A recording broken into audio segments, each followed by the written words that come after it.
the longest 10 seconds. How come I Google 343 East Street in Warren, there's no such a thing? Recording in Nope. progress. Good evening, everybody. Welcome to the Board of Selectmen meeting for March 21st, 2024.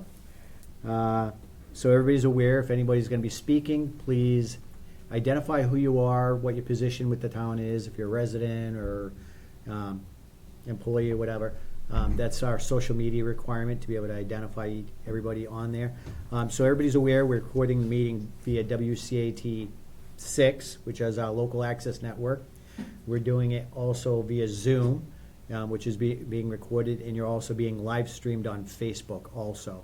And you could review meetings on YouTube. They'll be available also. So before we start, can I have everybody stand for the Pledge of Allegiance? I pledge allegiance to the flag of the United States of America and to the republic for which it stands, one nation, under God, indivisible, with liberty and justice for all. Thank you very much. Okay, first thing on the agenda is a dog hearing for 343 East Street, and there's an anticipated vote on this. With that said, because the ACO is my wife, and she is an alleged victim, I have to recuse myself, or I feel it's best that I recuse myself from the hearing, and Mr. Ihawker is going to take over from this point. So at this point, I recuse myself. I'll be stepping down from the bench and observing. Well, you, sir. All right. I'll go for the gerbil. Yep. My kid's got a gerbil. Okay, so we're here for the dog hearing. Was everyone properly notified? Yes, How did you notify them? I mailed them the letters. Mail them letters. Okay. All right. So some ground rules. We're going to limit testimony and comments to the issues at hand. One person speaks at a time. Please raise your hand. Comments go through me. Don't address other people in the room. Everyone needs to be civil, no arguing. You know, if things get heated, just be calm. And of course, we're recording everything, as you know. So, first thing we need to do is swear everyone in who's going to be testifying or making comments. So, whoever that is, if you can stand. Anybody else? Okay. Chief, are you representing the police or? No, I didn't bring anything with me. I don't know. Okay. How it's supposed to. All right. So raise your right hand. The testimony I am about to give in this matter is the truth. Are we repeating? Please, sorry. The testimony I'm about to give The testimony I'm about to give in this matter is the truth, in this matter is the truth, the whole truth, the whole truth, and nothing but the and nothing truth. but the truth. All right, thank you. Okay, so can we hear from the ACO first? Okay, is it Docimo? Docimo. Docimo, I knew it. Docimo, okay. So I have here an email from November 11th, 2021 from Rutland Regional Dispatch that a neighbor had called in reporting an ongoing issue for years with neighbors, 2 German Shepherds that are never on leashes and roam free throughout the neighborhood. He attempted to speak with the owner multiple times, who says, "This is the country, deal with it." He's lost numerous plants and doesn't feel comfortable letting his own dogs out because the neighbors' dogs are always running free. And then the dog owner in this was labeled as Gabriel Jojimo from 343 East Road. So that is from Rutland Regional Dispatch. When they get a call, sometimes they will call me and give me the information. Sometimes they call and do an email. I enjoy the emails because, you know, they're usually very detailed. So that was November 11th of 2021, and that's when I first had noticed that something was starting to, something was going on in the neighborhood. I also received either a phone call or a Facebook message. It was from around that time. It's when I first started, and it was from another neighbor who said that they were in their car and the younger of the two German Shepherds was at her car, and she couldn't get out, and that she spoke to Mrs. Dochimo about it but didn't get any responses on that. It was through a text message. So she expressed concerns because she couldn't get out of her car. The dog was growling. And then I actually met the Dochimos because their older dog was actually running down Route 67, closer to like the West Brookfield side, but on Route 67 over by East Road. It was over there, and this was a Facebook post that were going on that people were tracking the movement of the dogs. It had gone as far as apparently or allegedly Winthrop Terrace. There were pictures. So my first communication was I sent a letter November 29th, 2021, and that was me discussing the issues with the dogs. So I believe I called because I had gotten Mr. Dochimo's number from when I had the senior dog that was loose. So I tried contacting, I didn't hear anything, so I sent a letter with the Facebook posts and the pictures and other posts and pictures that had, come up. And, basically this was, I'm sure this recent incident was very concerning to you, as both dogs appear to be very well loved. The incident on November 27th involved a citation, which I don't believe that was ever paid. It was a $25 citation, but I wrote, involves a citation due to the safety risk to both the public and animals. I've attached some information on a possible option of an electric fence that may work for your family. Please know this is only a suggestion and is entirely up to you to determine which method works best for containing the dogs to your property. And then I just gave my contact information. And so I provided them with this here, because one of the concerns when I had talked to them in the past is that they do have farm animals there, and they would like the dogs to be guardian livestock dogs, and limiting where they can go with such as a tie and pulley system would not be beneficial to their farm animals. So what I had found online was a 2-in-1 invisible wireless dog fence and training. And they also like their kids will play on their property, and they stated that they like having the dogs there for protection as the kids are out playing. So this unit here that I had suggested is a unit that the kids could put in in a backpack or something like that, and just as they want to walk around and play around, that was just an option. I'm just was trying to find something that maybe would work for them and keep the dogs safe and keep everybody else safe. I never heard anything back about that. And then, so my next communication was I had received a call from a neighbor stating that there was an issue with their livestock. And, I won't go into that now because that's not really relevant to the dog situation. Yeah. But I was scheduled to see them. I confirmed with text messages that I was coming.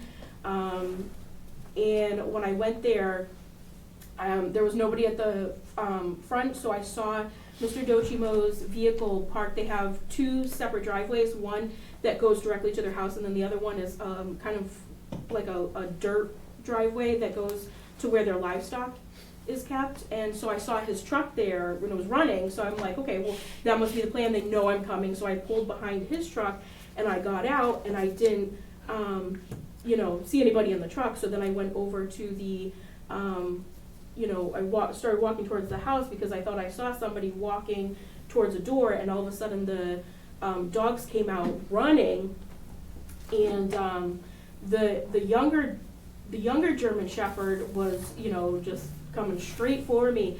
And I love dogs, especially large breed dogs, so I didn't think anything of it. I'm excited to see a big fluffy dog. And it was in January 11th, so or no, excuse me, I think I actually went on January 13th. This letter was January 11th. And so the dog jumped up and hooked onto my arm. I was wearing a big puffy coat, fortunately.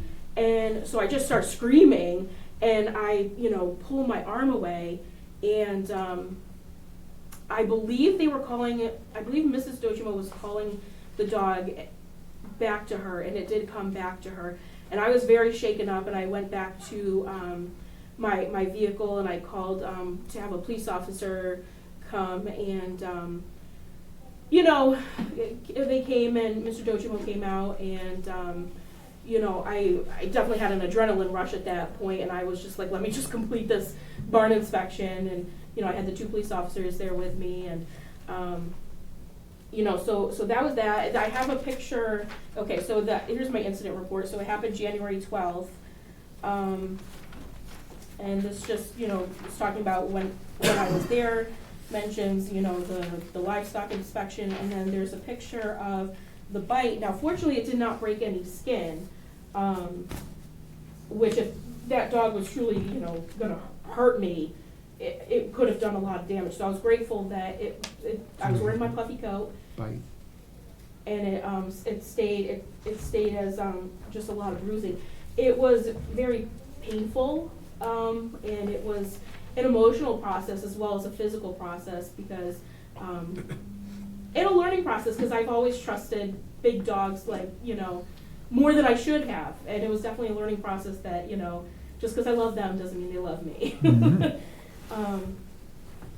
So that was my situation, and I didn't do anything then because I think I was just very overwhelmed with what had happened and the circumstances, and so I just kind of let it go. And then recently I asked for a copy of the police report from the officer who responded, but I did not receive that.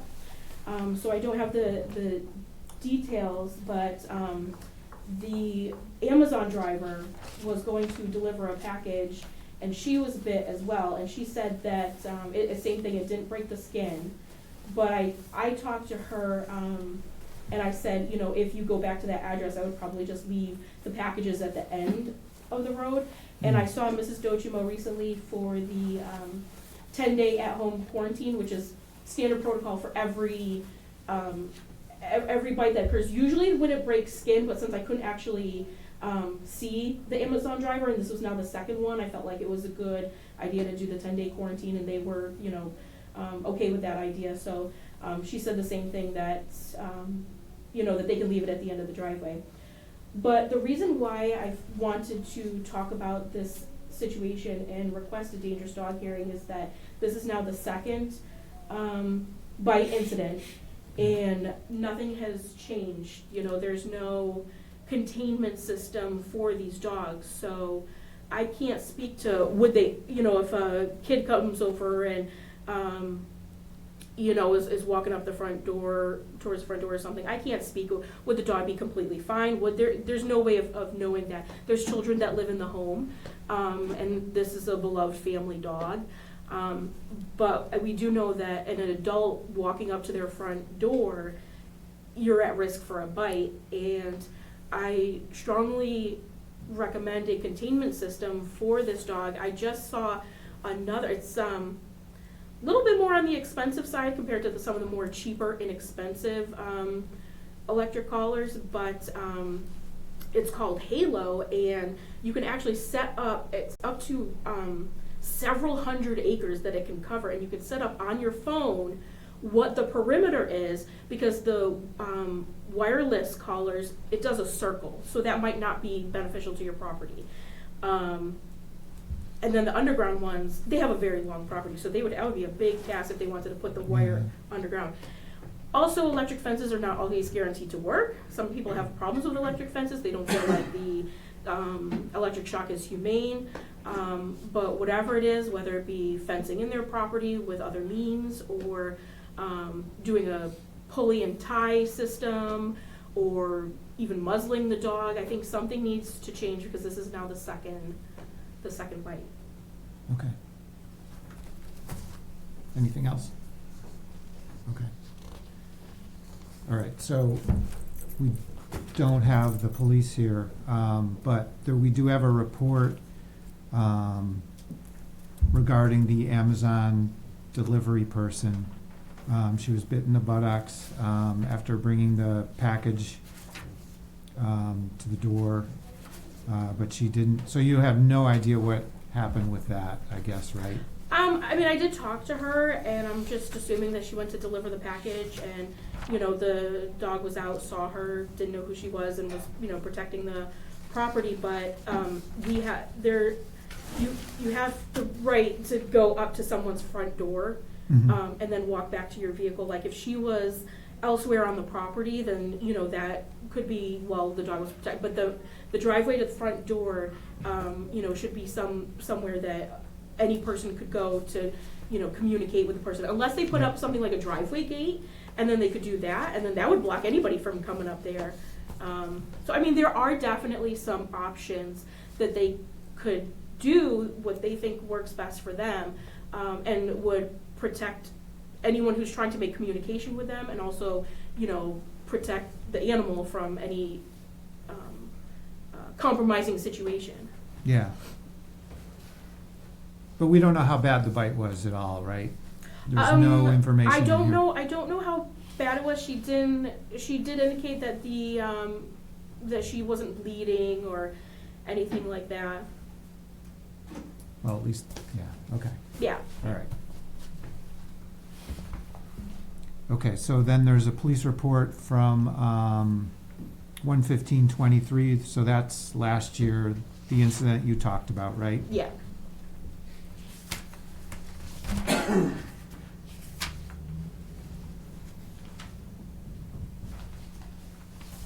Okay.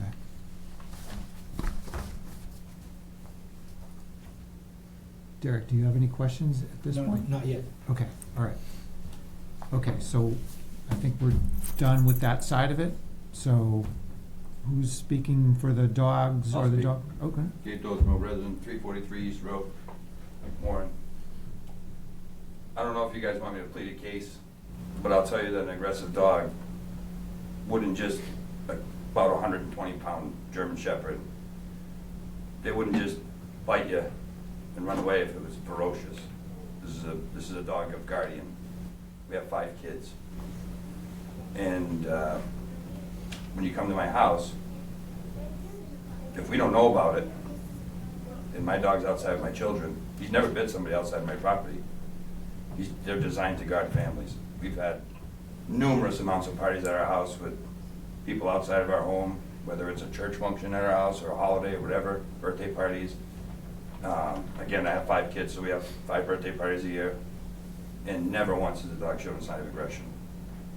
When she walked through my yard, she didn't park behind my truck in my second driveway. She parked in my lower driveway and walked through my yard. So yes, if you walked up my walkway and got bit, I never heard of that as far as where you could be bit on a property, where it'd be okay and not okay. But if you walk through my yard and my dog's in the yard, it's not that he's doing a good job protecting the yard, but he's doing what a dog does. He's on a guard. I've expressed my sympathy. I mean, I do feel awful that these things happen. And I spoke with the Amazon driver the following day, because she delivered again.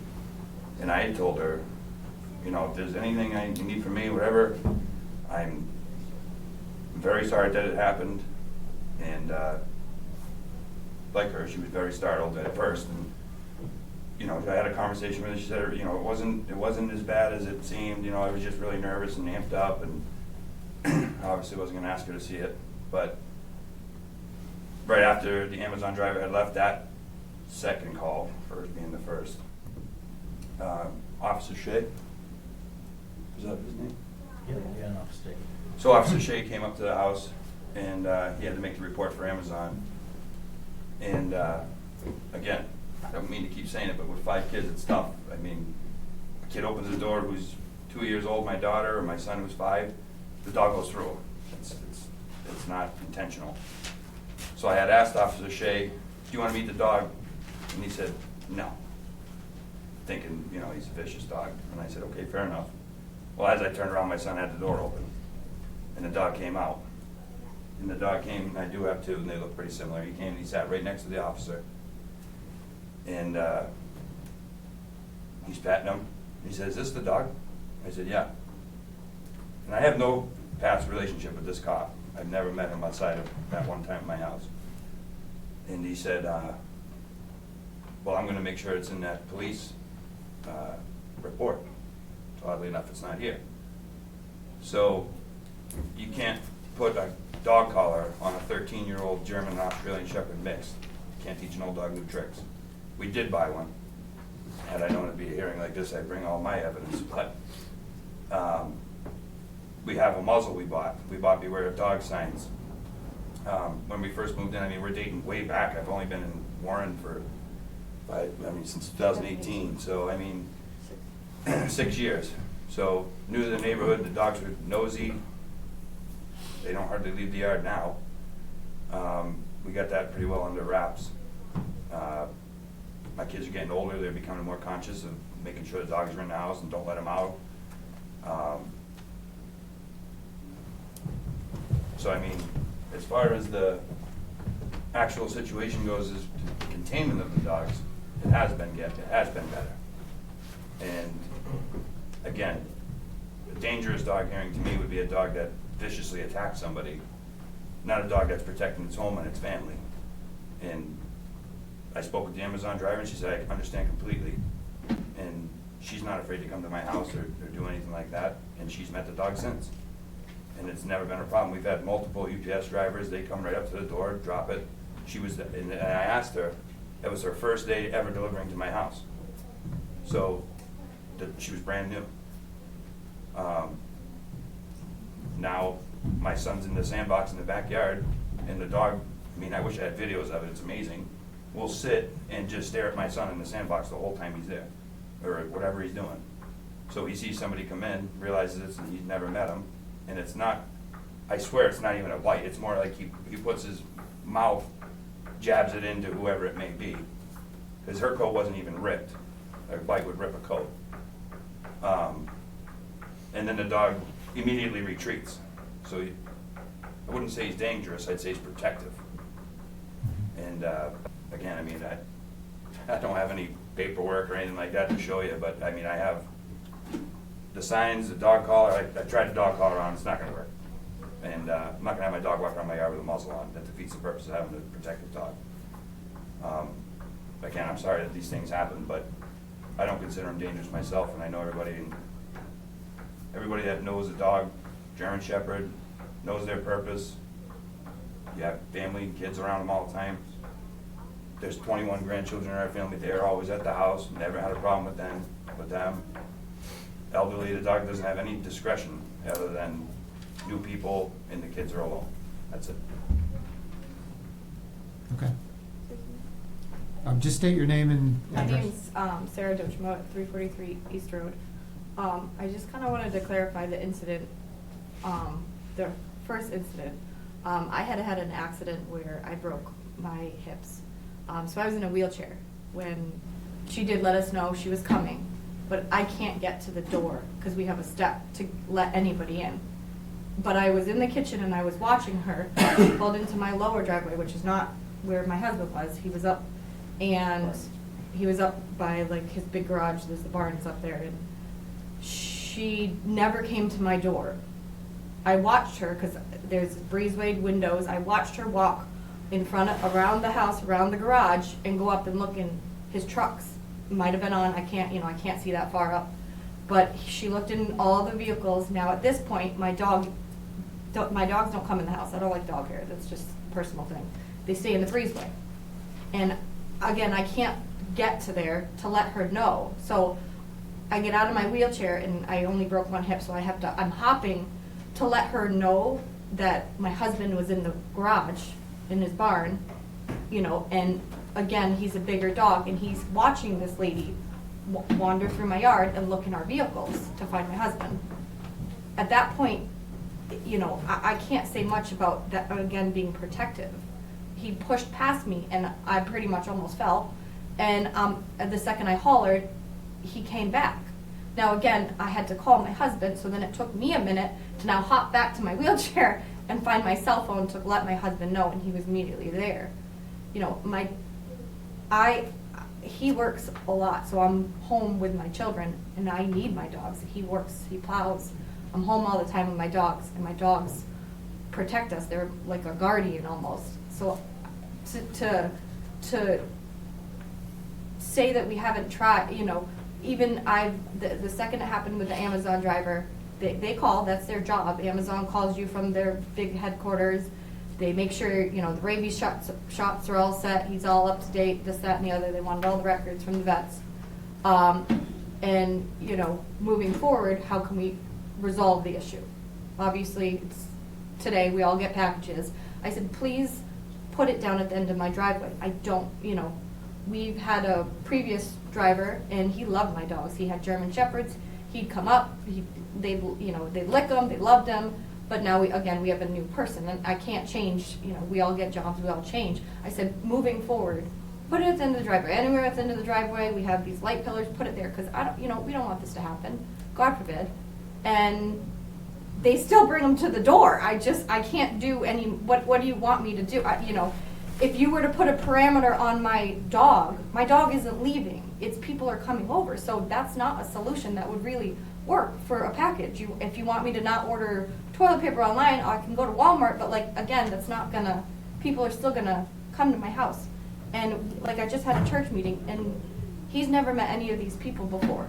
And they just walk right in, and he just sits down, and he doesn't have a problem with anybody. It's when feels that something is wrong. My son alone in the sandbox. He was very protective because I got my accident. He didn't leave my side. He kept pushing through the door to come into the house to make sure I was okay. So again, somebody wandering through the yard, that's his job. That's kind of all I have to say. Okay.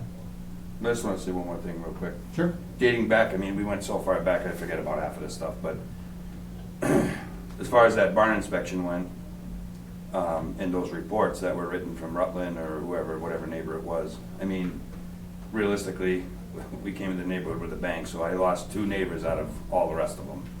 As far as friendship, it was like they didn't like the noise and were loud, and I got dump trucks, I have a business in town. And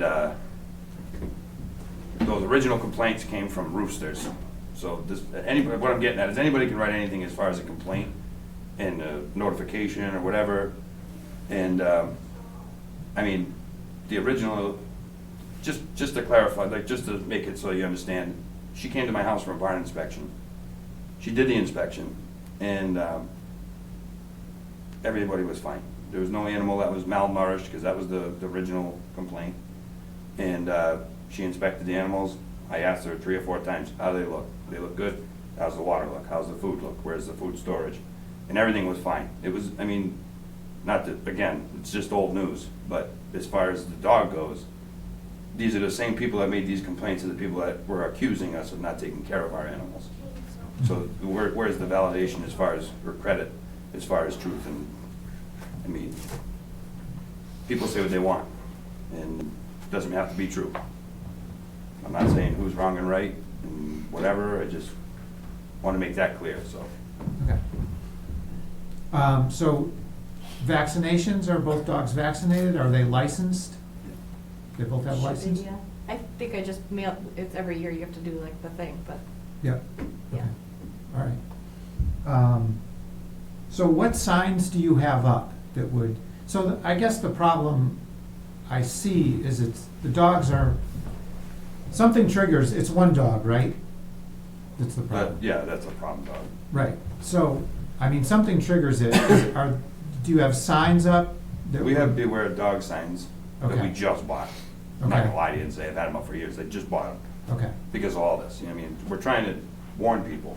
Yeah, because I mean, the problem is you could have a wholly new Amazon UPS person Right. tomorrow, right? Yeah, And they exactly. come on the property. In fact, that girl said that was only, she was only doing it for like a couple weeks or something. Filling in. So I'm yeah. like, oh, great. Yeah, So, but now Amazon knows, you know, and Okay. it's almost good that they have that protocol where when it happens, you have to notify them. Well, the driver has to notify that this happened, and it's to protect other drivers, because I had a conversation with the girl.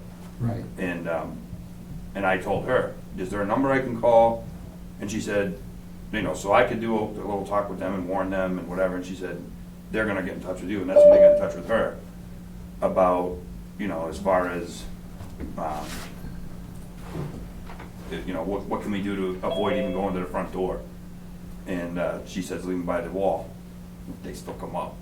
I mean, we do our best, we really do. I mean, with the amount of people in and out of my house all day, with the commotion of having a family, I mean, the dog gets out. He doesn't leave the yard hardly. But once in a blue moon, he'll go directly across my field to my neighbor Brian's house, who he loves them, and the dog loves his dogs. And they'll literally go for a walk with my dog into the back field. There's a 12-acre field behind my house. And, I mean, you can only do so much. If I had trained him on an electric fence, it'd be different. But we bought a shock collar for him, and it's like, he don't even know what the hell's happening to himself. He's basically getting tased. You know, it's a big dog, so if you put it on the lowest setting, it's nothing to him. Yeah. So he's gotta be on a high setting.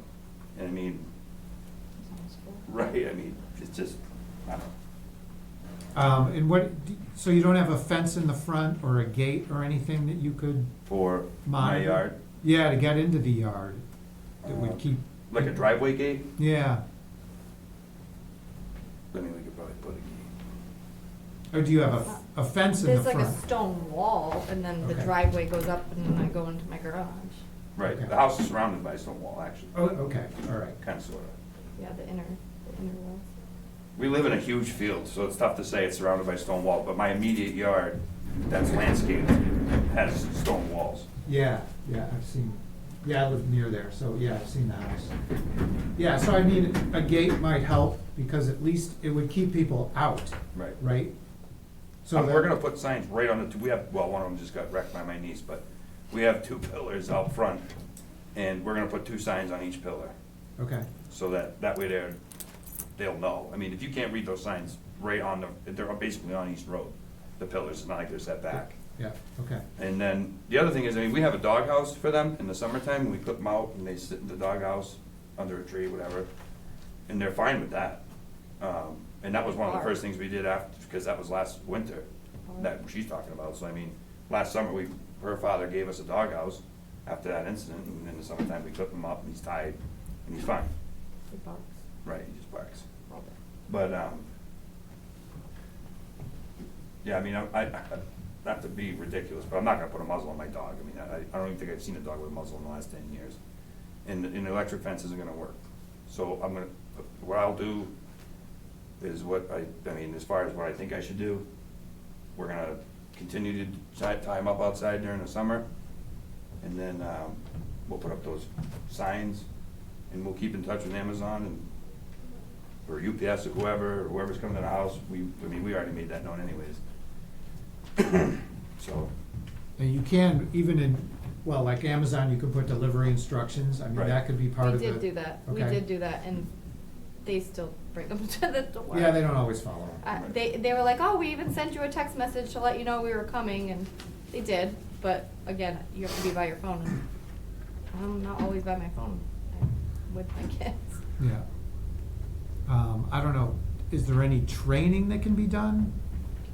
Tammy, do you have any? he's probably one of the smartest dogs you'd ever meet. To be honest, me just listening to this, I hear they're not gonna put on a muzzle. The dog walks over to the other dog's house for play dates and stuff, so there's no containment there. And you know, this is why I requested the hearing, because I'm not getting anywhere with conversations about what could be done.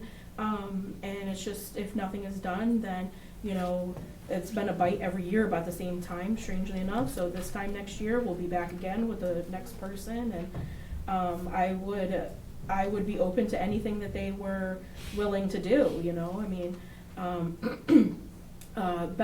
like fencing in the yard is, as, you know, blocking the driveway. Further training the dog. I mean, they just said, you know, she's very, very smart, so, you know, it sounds like that would be very beneficial to her, so, You know, I'm just here because I am here because I got bit, but I didn't request a dangerous dog hearing after I got bit. It was after the second person got bit, and even though it didn't puncture the skin, it's still a bite. And if nothing's done, then you know, then the third bite will happen. And how many bites do we need? You know, so that's all I have to say. I'm on board with you know, anything that this family wants to do to take action. I know this is a beloved dog. I know they love this dog and they want to protect it. But I think for the community's sake, something needs to be done. I think a third bite's an assumption. I mean, you came to my house and had seen my dog after 10-day quarantine. And what happened on that? I stayed in my car. I did not get out of my car. And Mrs. Dochimo kept the dog on the leash per my request. And he rolled over and wanted you to rub his belly. Yes, yes. I But mean- again, I stayed in my car. So, and the adult was there with them. You know, they said their son was alone in a sandbox playing.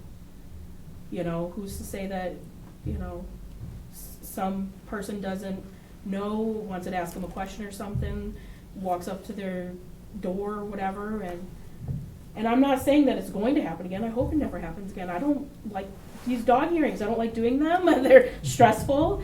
And, you know, I just wish everybody could get along and, you know, that if there was an issue that someone would say, you know what, I'm going to take these steps to prevent anything ever happening again, but that doesn't always work, and here we are. Okay. And as far as the dog going to the neighbor's house, I mean, how many friendly neighbors do you guys know that love the neighbor's dog and they'll whistle for him and they'll come running over? I mean, I don't When know. we go away, these are the same It's just the times we neighbors live that in, really. babysit our dogs Different and era. let them out every day, and they go for walks together. He takes care of all of our animals. He gets my kids off the bus sometimes if I need to. Like, these are like a family neighbors. Like, they're a rarity, but Questions? How old is the dog? It's 3. I think in this room, we all love dogs. I don't think anybody here doesn't love dogs. I can see both opinions, one from each side. The ACO, you know, she's concerned about what if something else happens. I can see your point of view. Yeah, he's doing his job. If he wanted to really attack, it wasn't just that. It will, you know, her jacket will be run away. But that's part of what we're trying to avoid. You know, one of the things that I could say is, if it was me, for example, you know, I'm looking at pictures in front of your house and I can see the stone wall and everything. You know, if it was my dog, probably, you know, a nice remote entrance will be nice. Put a little house so UPS and Amazon can drop things over there. Oh, they have the little Put the packages. signs. You know, it is just preventing. You know, so let's just pretend something else happens in the future. You know, he jumped the fence, whatever, and you know, bite someone else. But we end up over here. You Right. did everything to prevent that, and Right. that's what I think Yeah, I we're understand. trying to do here. You know, to see, you know, how on both parties we're trying to help each other and say, well, I think the idea of the, you know, of this fence with remote control, it will be really nice because I live around there, and I'll be afraid of having my dog go in the street because those cars over there fly like crazy, and Oh, I don't want my dog to go. Right. So that even will help you, you know, protect your dog. Yep. And like I said, I see her concern. I've been on that situations as well. I could be that, you know, intimidated by a dog. Even I love dogs, but I can see her like, what if this happens again? Right. I see your point. You go to work. The dog is like a protection. It's there. It's not really hunting people. Right. I don't see that's the problem. It picks on somebody and may have some situations, you know, where that triggers that to that dog, which is nature. Right. But if we come out of this meeting with some points like, you know, well, we could do this and that to prevent things happening, I I think it will be really good, you know, for everybody, for another Amazon driver, for example, Right. to prevent it. The dog is young, is intelligent. German Shepherds are extremely intelligent. He or she will get Yep. he will get better, you know, because at that age they just like to play, Right. and they don't know how to express their things, and their instincts come out. But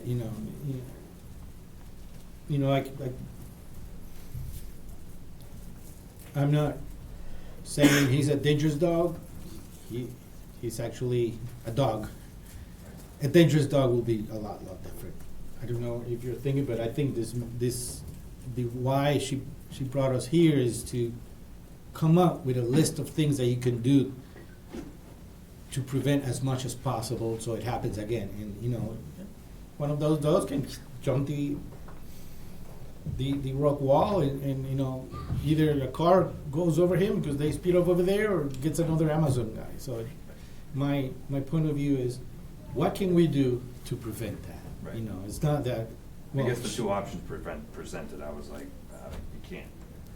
So. And that's what I'm here to discuss, Right, yeah. because I could see the different ways to do it. I just put myself in yourself Right. and say, what would I do? Oh, this is the time to put that electric door over there for me and do the control. Fancy. You get a neighbor, you get a keypad. Oh, number is 1, 2, 3, and they open it up and they come in.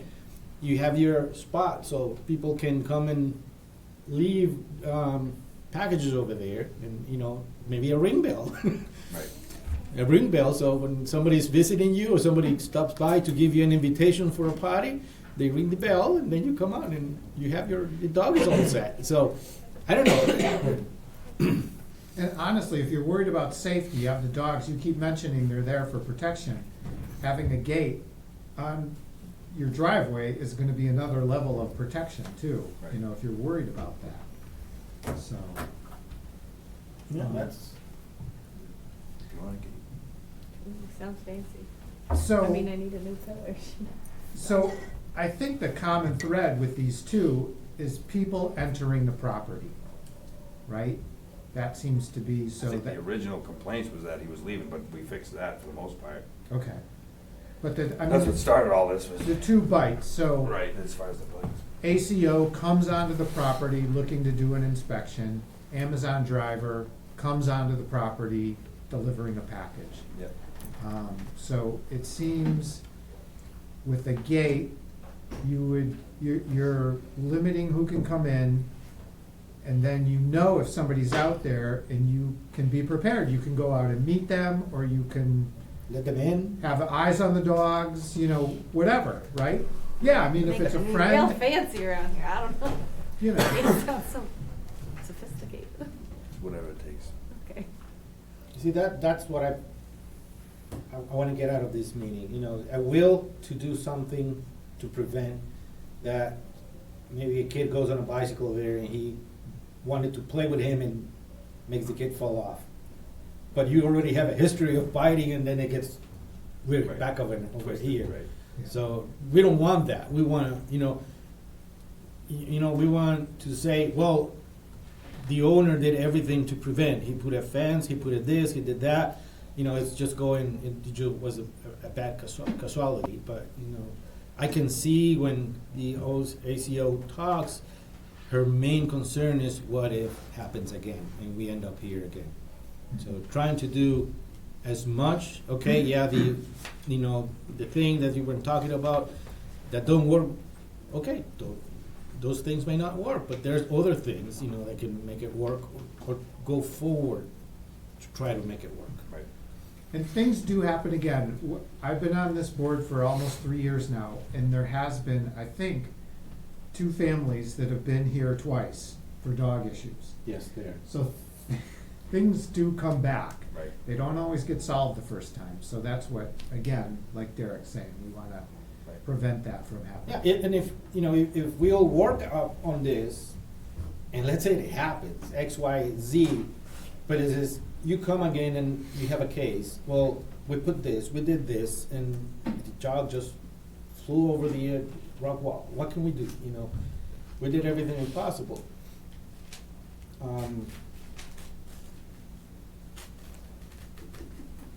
on a goodwill, we should come up with a list of things that you could do, that you think you can do to prevent this. That's what, we could come up with out of this meeting to prevent. I think that's the ACO. Please tell me if I'm wrong. It's all I wanted from the beginning. Is, just to protect what if, even protect your dog to coming out and have a car run over him because there was a guy speeding over there. Complaints about your dog coming out of your property. Well, I blocked that thing, I can't put there's some things that we cannot control. But at some point, we do as much as possible to prevent.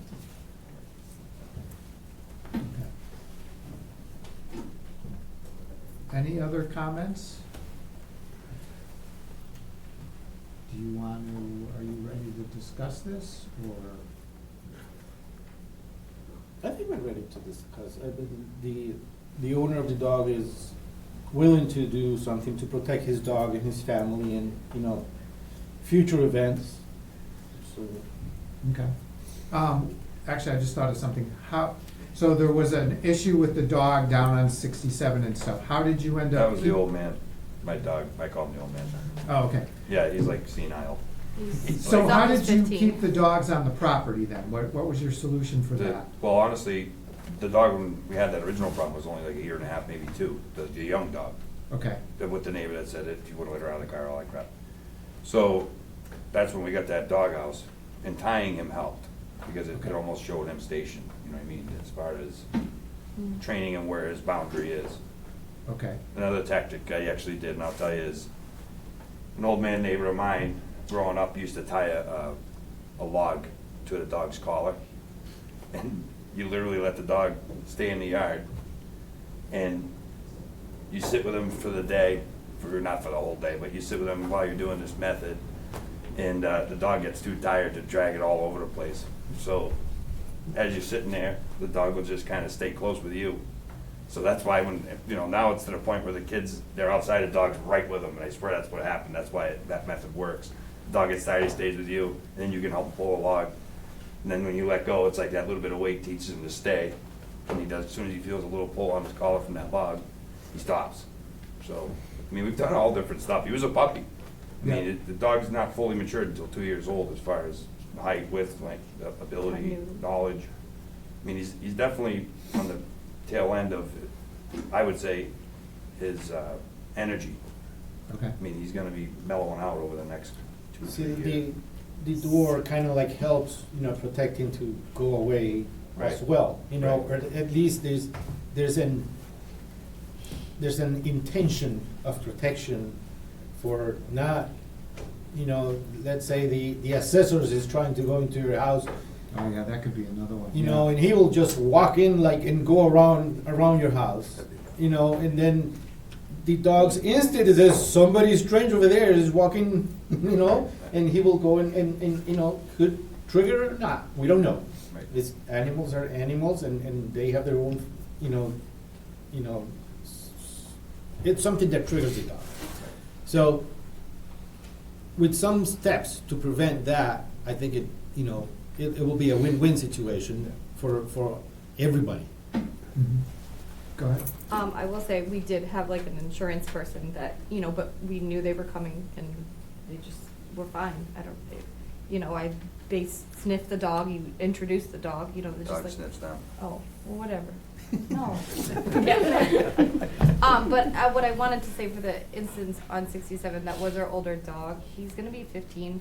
He can't really hear and he can't really see anymore, so knowing that had happened, he doesn't go out without, I'm like, come on in. At night, I have to make sure, and I'll even have my younger dog be like, all right, go find him, Duke, and, he'll be out going to the bathroom, and then he brings him back, so I don't think is an issue, just he is so old,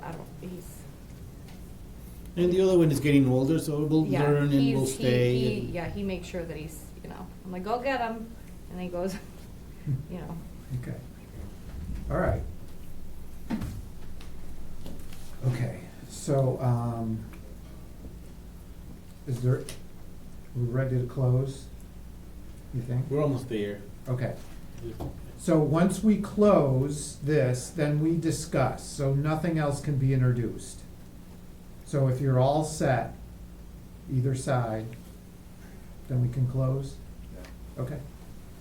And you've heard enough, you're all, Yeah, I got the big picture. Okay. I can feel what the ACO, if she's worried about, I can see, the owner's situation, and I understand the, dogs' behavior and everything. It is just nature, but we need to move forward and try to, do something. So in case something else happens, we did our homework. We tried to do this, we did this, and oh, this something else happened, so now we're gonna fix that. That's just how much we can do.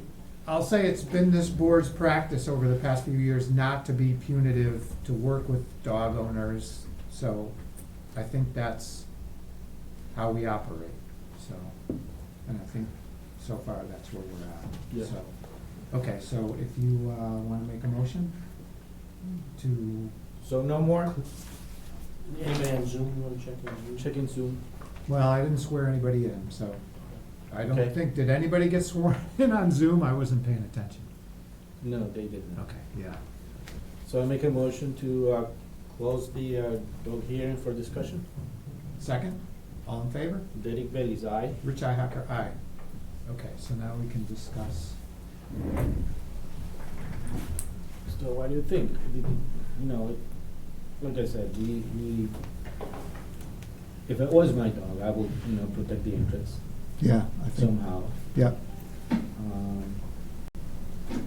Put something there for UPS and Yeah. delivery.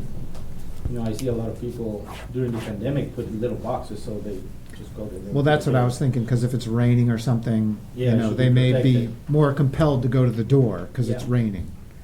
Signs. Signs, yep, I so, think a bell will be nice, so when people want, like Doorbell. the assessors wants to go in, yeah, he'll ring the bell and wait for them to let them in and let them know that there's he will see the signs. all right, what do we call it? Package box, I'll call it. Okay. So, gate's helpful, signs are helpful, the doorbell, so they know, and then some sort of, I mean, it's up to them, but a Yeah, it's up- package yeah. box. Package box. And the doorbell, I mean, if they don't want a doorbell, fine, but, Yeah. I mean, it would, I think the signs in the gate, The signs at the gate, Are the it's key. really, the big intention, because that way the neighbors will see, oh, there's a will, to yeah, protect that. and again, people entering the property is the problem, I think. Yes, So, if the Amazon or delivery person is gonna ignore delivery instructions and just go anyway to the door, that's not He good. may get in But if- trouble. Right, but if there's a gate and there's signs and a spot to put packages, then, I mean, if all that and they still go onto the property, I don't know what, yeah, that'll be too much. And I guess the gate should remain closed. I mean, as much as possible, Yeah, right? I mean, it doesn't help if it's open and then the delivery person comes. But I mean, the signs would help, but it would be good to maintain a closed gate, yes. so. Okay, Mr. Chairman? Yep. So, during your deliberations, you have the authority to declare whether or not the Yeah. dog is a nuisance dog or a dangerous dog.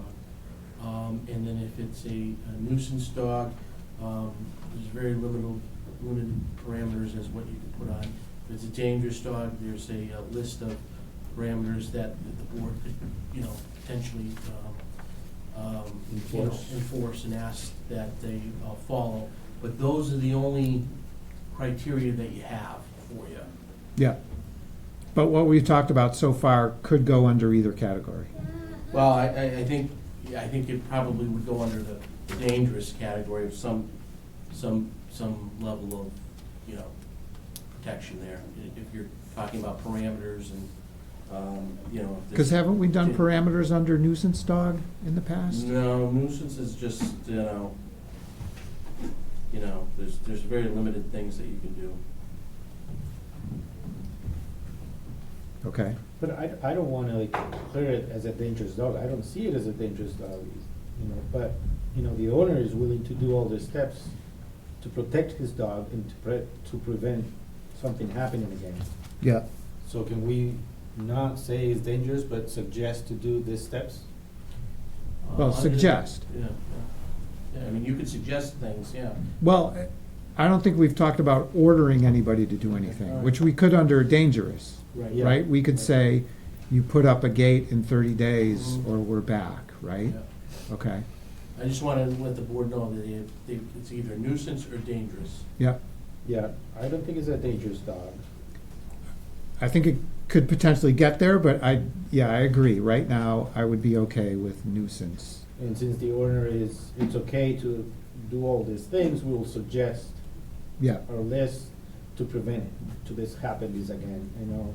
yeah, And cross our fingers that nothing will happen, or that, you know, he will do all this and we don't end up over here again. I know, right, because a third bite is not gonna be a good thing. Okay. All right, so do you want to make a well, let's decide nuisance or dangerous first. So do you want to make are you ready to make a motion? Yeah, I'm ready. Okay, all right. I'll make a motion to declare this dog a nuisance. Nuisance? A nuisance. Okay. Second. All in favor? Very sorry. Rich Ihacker, aye.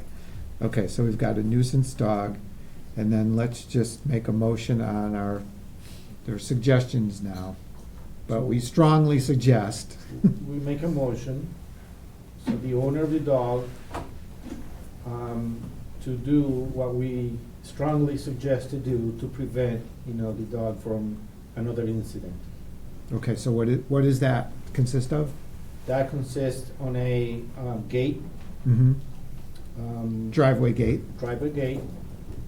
We suggest a ring, the doorbell kind a of thing? doorbell, Yep. the UPS Amazon box, Mm-hmm. so they can deliver and leave their packages there, and they don't run into the property, and, you know, they may or may not get, you know, tempted by the dog. Mm-hmm. And you said one more? Signs. And the signs, yeah, signs of, you know, be aware of the dog. Okay. I'll second that. All in favor? Bailey's aye. Rich Ihacker, aye. Okay, so do you have all that? Okay, so we're gonna send a letter with those items. Anything else?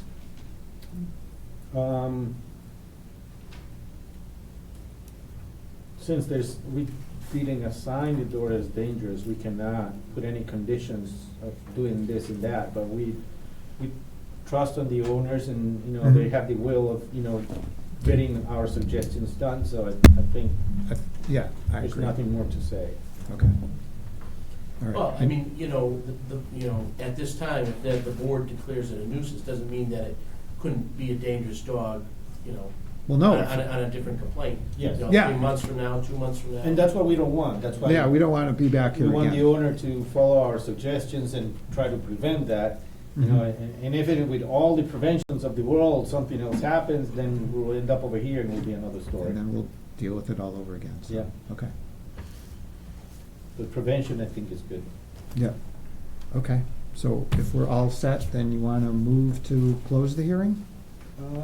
Is that what, yeah, we already closed the, Yeah, we'll close it. yeah, Just make a You motion. close the evidentiary hearing Yeah. portion, now you're closing the hearing.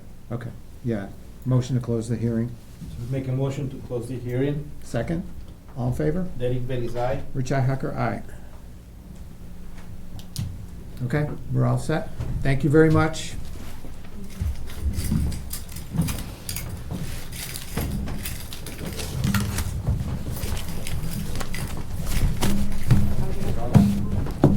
Yes. Less than 1 hour. Wow, how'd we do? I tried to make it go as long as it would normally go, but. I guess. All right. Okay, next thing on the agenda is presentation by TOS C3 on providing management IT services to the town. Who's TOS IT? Are they online? Toss is Zoom, right? Zoom. Okay, so I'm gonna unpin. How do we unpin? We are on Zoom. We're Zooming. How you doing? Doing well, thank you. Thanks So for having us.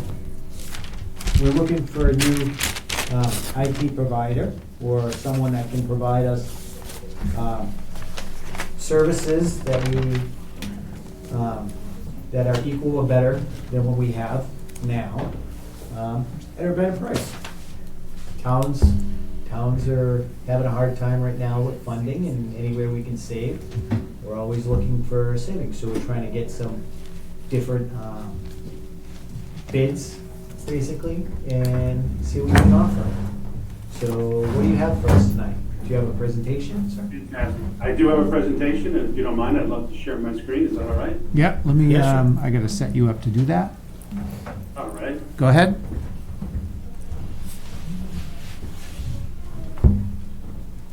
Just let me know when you can see that, okay? Yep. There it is. Fantastic. So, gentlemen and ladies, good evening. My name is Greg Keane. I'm the CEO of TOS C3, and I thought I'd spend a few minutes walking through who we are, what we do, how we work with the Commonwealth, other towns and cities in Massachusetts, and then, of course, our capabilities and what we could do for you at the town. Whether it's going to be cheaper than you have today, I have no idea what your budget is or what you're paying, so I don't know, but basically, I'll just tell you who we are. We're a well sought after technology company with expertise in cybersecurity, managed IT, proactively, very hands-on. We speak all around the country. We got to speak at NASDAQ, on the TV a lot. ABC, NBC, CBS, and Fox around the country. We started in 1987. We're here in Massachusetts, out in Southborough, a little bit west of Boston. And some of the key people that we work with as their trusted IT provider for information technology and cybersecurity are City of Somerville, City of Medford, Town of Kingsborough, in the municipal space, and then larger corporations, law firms, and small and mid-sized companies. We are on 3 contracts for this Commonwealth of Massachusetts. Everything to do with hardware, software, and IT services, cybersecurity, and IT projects. We also just got awarded the ability to do assessments and that type of thing for municipalities, cities, and towns. When we are evaluated to get onto the state contract, Dun & Bradstreet does an assessment for the Commonwealth, and they contacted all our clients. We got 100% positive feedback.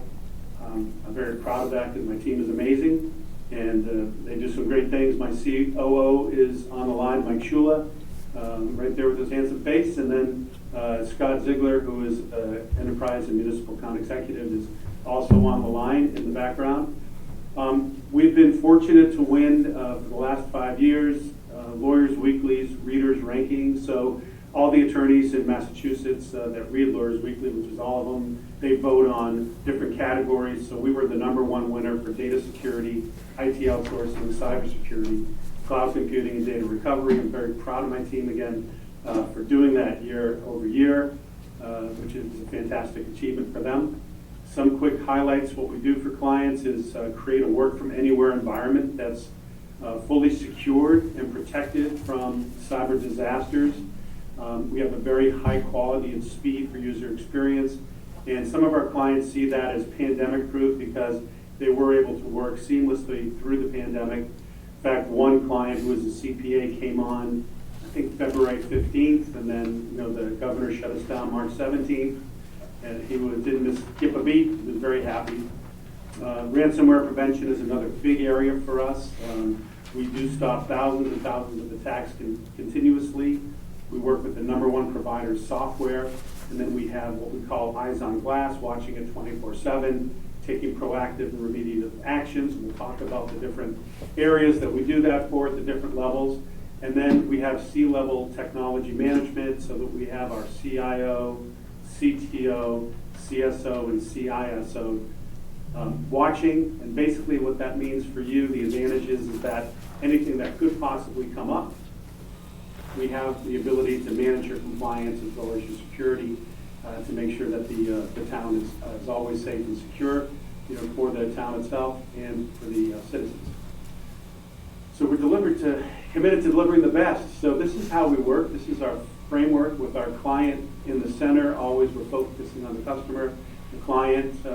We focus on revenue growth, cutting expenses, modernizing business processes, and increasing the effectiveness and efficiency of everything and anything and everyone and everyone. Mitigating risk is huge there and containing costs, and all of this bundled in together leads to increased shareholder value and economics. And that's what we drive all of our internal processes to and our technology delivery. So here's what we deliver. Everything that I'm about to show you for the town all has this award-winning help desk service backing it. It's 24/7 or 8x5 in your case. You'll have a dedicated account manager. Everything is documented. So when we bring you on, we take quite a bit of time and care doing a couple of important things. Documenting everything on how to onboard a user, how to onboard a laptop, how to onboard a PC, how to onboard a tablet if that's of interest in your environment. If we're managing your phone system, how do we deal with a voice over IP for somebody that's in town hall or working remotely? How do we use the VPN? All of these different things. And it's meticulously documented in the system so that 6 months, the summer comes, July budget, whatever, and you get some laptops, we know exactly how they should be set up for your environment, what needs to be on them, how they're tested, who signs off on it. So there's no, guessing and getting a 50% configured environment or a device. It's 100%, and so on. 365. I don't recall if you guys are on 365, but we are a Microsoft CSP partner. We will be managing all the moves, adds, changes, and exchange system that you guys have today, making sure that it's good. And we included in our proposal 3 different options for backing up the Microsoft environment. As you may know, that Microsoft is responsible for backing up your tenant. In other words, making sure it's available, that you can get onto Exchange, and you have access to SharePoint and OneDrive of all of those things and Office, but they don't back up the information within the tenant, right? So documents in OneDrive, SharePoint, Exchange, all of that stuff. And if you lose that, that's kind of devastating because that's your IP and all of your information for doing things. Additionally, of importance is compliance with PII and PHI, protective personal information and healthcare information, for municipality, to make sure there were no compliance problems. In other words, somebody accidentally emailing some of this information out might have social security numbers, home addresses, birth certificates, all that stuff, or health information, which is even worse. So one of our systems in the Platinum service actually manages all of that. And it allows you to do legal hold and federated search and have this governance compliance module that's built in for your 365. So I guess the long and the short of it is with TOS managing your environment, it's going to be, I want to say, light years ahead of most small to mid-sized towns or cities. The reason being is that we cut our teeth on enterprise back in 1985. We still do a lot of work with the Fortune 500, large towns and large businesses. And we take all of that knowledge, those processes and procedures, and we apply them, to a small town or to a small company, and give them the benefit of that experience, knowledge, and technology, but at a price that they can afford that's reasonable. But basically, it's enterprise level IT for the small business, and that's what we deliver and we pride ourselves on. So I'm going to give you this graph twice. I'm going to review it once so you have a visual of what I'm going to go through with the words, and then we'll look at it again at the end. And I'm not sure what your process will be tonight when I'm completed in a couple minutes. If it's going to be Q&A or just thank you for the information and mail it to you, whatever you want to do, perfect for me. But we broke it down into small, medium, or large, or silver, gold, and platinum. And again, everything obviously that is in each prior categories included in the next one. So in the silver category, we have the 855 help desk we talked about, our zero-day protection service for ransomware. And again, zero-day protection, meaning it's not a typical system where it's the old days where you have a database and of known events, and if something comes up and it's not in the database, then we couldn't defend against it, like the old Symantec or Sophos or Norton or that old technology. This uses artificial intelligence, machine learning, and behavioral analysis backed by a human to make sure that what's going on in the machine should be going on, and if some new attack was written moments ago, it'll know how to defend against it, even though it's not known. You might be the very first, desktop in a municipality to get this ransomware attack, but with this technology, it will defend against it autonomously, 24/7, backed by humans 24/7. So it's very. We take security so seriously. It's just devastating when this happens, and I've seen it in so many cities and towns locally here in Massachusetts over the past few years. Then we have our monitoring, logging, reporting, and support service. It's called MLRS, Monitoring, Logging, Reporting, and Support. And that's proactively managing the computers, making sure the patches are happening, making sure you're not running out of disk space, making sure that the inventory is good. We manage the inventory. I might not have listed it here, but your asset tags, we have that in the database. We know when your maintenance has expired. We know is something 5 years, 7 years, 10 years. We'll give you some advice quarterly on doing a proper rotation and managing equipment, so that all of a sudden, it's 2027 and you're like, oh, wait a minute, we need to replace everything now, and we don't have the budget. So we're going to try to help you manage that and stay on top of it. It includes the backups system I talked about, the 365, and our mail system defense. So it's an anti-spam solution that the mail system goes through. It adds an extra layer of protection and for quarantining. Secure login, multi-factor authentication, which you probably have today with Microsoft if it's enabled, but it is important whether you're using one of your municipal insurance companies for cyber or something else. It's critical that you have multi-factor authentication and what they call a next generation antivirus solution, but that's what ZPS is. It's beyond next gen, and so that's what's included in the silver package. As we move into the gold package, we move into the plus version of our ransomware protection, which includes advanced features that will look at the bullets, and I'll explain those to you. We have the gold backup solution. We also, at this point, start to include cybersecurity awareness training and email phishing testing, and that's usually done quarterly. But if you need, if you're worried about an event or something, you need the phishing done monthly. For a time period, we can certainly accommodate that, included in the cost, in either gold or platinum. And then quarterly cybersecurity reviews and vulnerability assessments. I find this is really critical, right? So when we first onboard you, we're going to do a baseline. We're going to see where we're at. We're going to build a gap analysis and a remediation plan, and then attack it and fix all the problems, make sure all the patching is done, all the holes are closed, and we're as tight as possible and as secure as possible. Then every quarter, we're going to do an external and internal vulnerability and penetration test to see what new has been loosened up or what's happened since, and then close that down. And then by staying proactive with that, it'll be nearly impossible for someone to, take advantage unless it comes accidentally internally through a phishing attack. But you'll have training for that, and then also our zero-day protection service will protect and kill and quarantine immediately if somebody accidentally clicks on a phishing email. The Platinum system has all of that included, but then it has the Platinum ransomware prevention service that has a vigilance team on top of our team, 24/7, follow the sun, and also has with that our Ranger system, which if you brought a laptop into City Hall or a town hall that wasn't protected, it would alert us right away, because that's one of the things that happens by accident.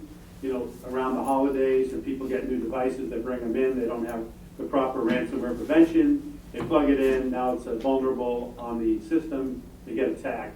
Also, if you're doing an upgrade and you didn't have a chance, maybe to test everything and get all the ransomware prevention on new systems, it could be a gaping hole for you to get attacked. What this does is it uses each one of the computers, the agent on that computer works together as a sentinel device, and it says, reports on each other. Hey, this guy doesn't have that.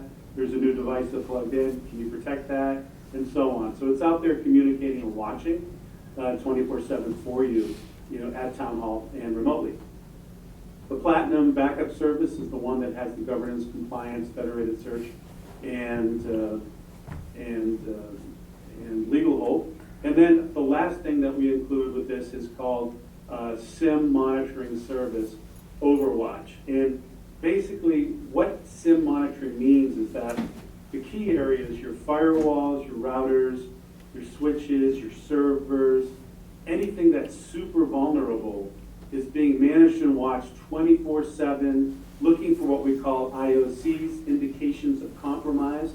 These are attack vectors that are coming in from, different parts of the world 24/7. One of the most important things that we like to do is lock down what we call geofencing on the firewall. If you don't have needs to do business in Russia, then, well, Russian traffic should just die at your firewall and not even come into the building. But unfortunately, many people leave all the geographs open, and that causes problems. But basically, by having the SIM monitoring, all the logs from the servers and the PCs and the firewalls are coming in, they're being sifted and sorted by a system with using artificial intelligence to prioritize them as red, take immediate action, orange, yellow, or green.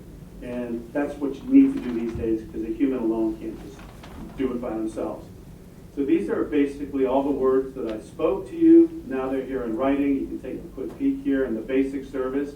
We have the protection service for ransomware configuration. We manage that, around-the-clock updates. We do all the caring and feeding for everything. We have detailed reporting and forensics for all the devices. As I mentioned, it is next gen. It works on all operating systems, works on the behavioral analysis and artificial intelligence and machine learning, and we'll kill basically everything. I mean, this is the same system. I've got a two-user, actually a single-user CPA company that she started, hung her shingle up last year, and using this, and then I have giant companies, Fortune 300 and bigger using this. Ford Motor Company uses it, et cetera. I mean, it's incredible. What we're able to deliver these days at price points that work for all levels of business. The monitoring, logging, reporting, the proactive system is also included here in basic, and then of course the backup for the office system is included as well. This is $79 per user per month, flat fee.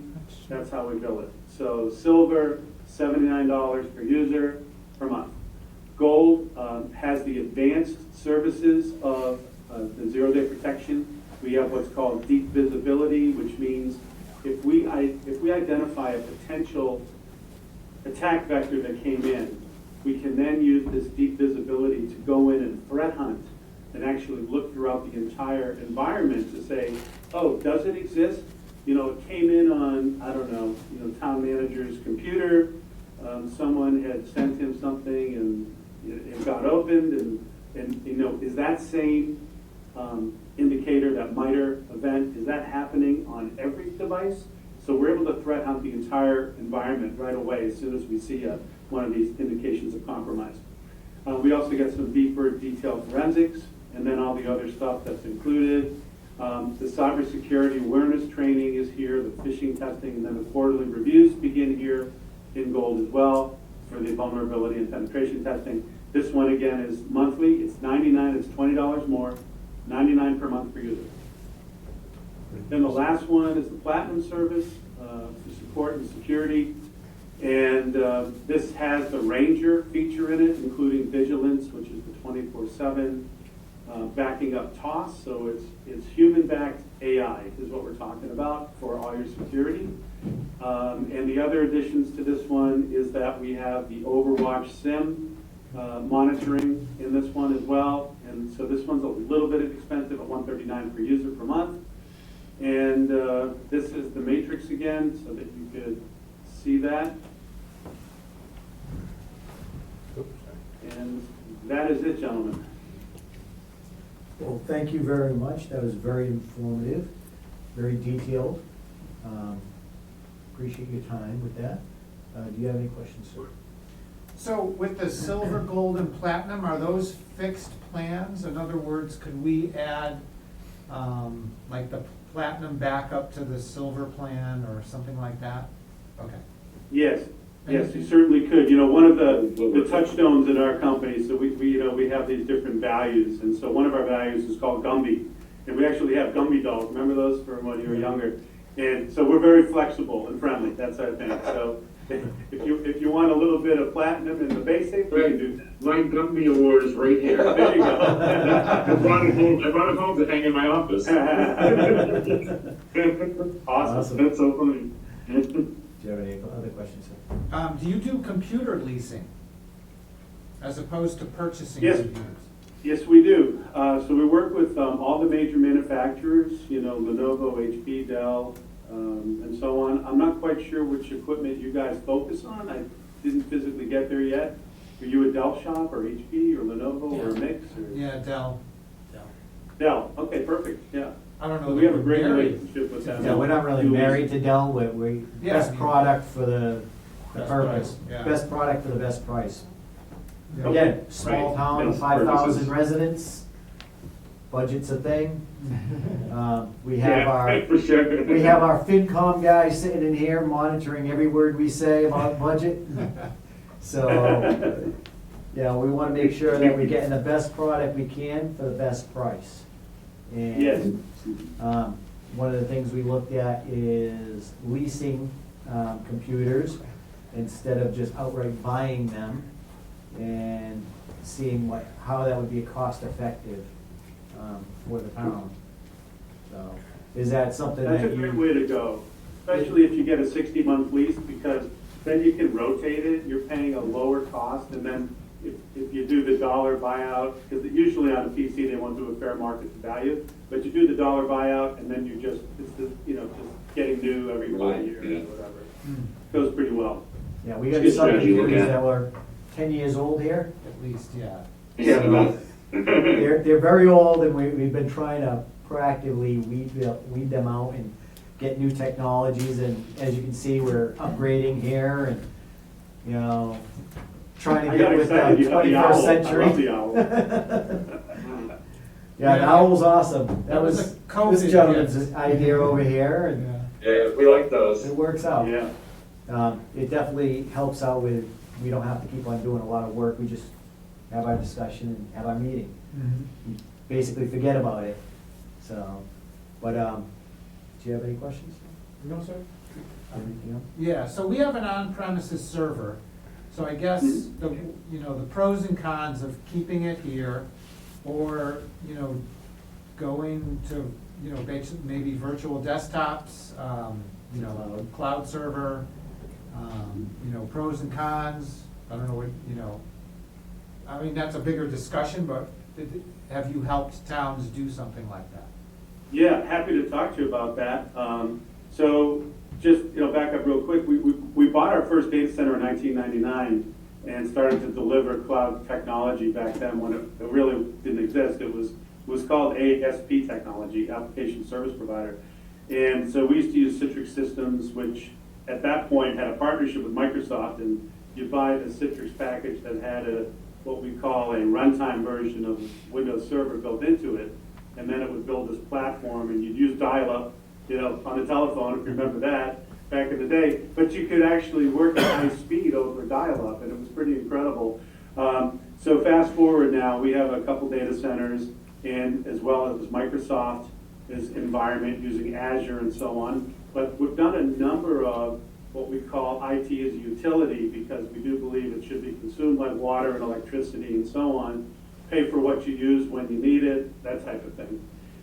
So we could actually extend the life of some of the older equipment by using thin client technology, because on the device itself, only like the screen images and the keyboard clicks and the mouse movements get sent. All the data stays in the data center and all the processing is done there. So it does a few things. That little bit of information that comes across makes it look like your computer is doing all this powerful work so quickly, but it's really happening on the back end, and you're just getting the result and the ability to control it. So we do quite a bit with that. Happy to do it. The largest municipal implementation we did was for a city that unfortunately got replaced by new management that came in 4 or 5 years ago or so, who's now left. And my guys retired. We worked with them for like 20 years. We finally worked up to the cloud system with them, and they ran that for a number of years. But then we got thrown out with the IT guy when the new management came in. But yeah. So with that said, what speeds do you need for our internet to be able to utilize a system like that? Yeah, you have what? How many total users roughly? 40, right? About 45, yeah. About 45? Hold on, calculator real quick and tell you roughly. Going engineer mode now. Yeah. 256 to a gig. So And what are we at right now? We're at 25. 25. 25. Okay. So we definitely have to upgrade our system here because even when we did tests, it was at, well, we're supposed to be at 25, but when we did test, what was it at, like 7?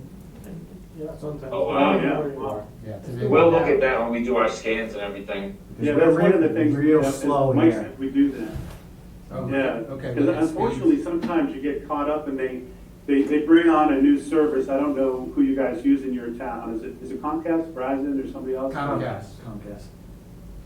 Comcast, yeah. So let's say they'll put in a new distribution switch, like in a neighborhood or something, and what it'll do is unfortunately interrupt like somebody down the block. It'll like mess up like 50 locations, and unless people start to report it and then really push on it, they don't realize that they went from like 25 meg down to 15 on the upload and download until somebody starts to complain. And then it was really just a technical issue that they could have tweaked for you. So we check that when we do our scans. We make sure that the upload and download gets reported so that we can work with Comcast for you and call them, to make sure.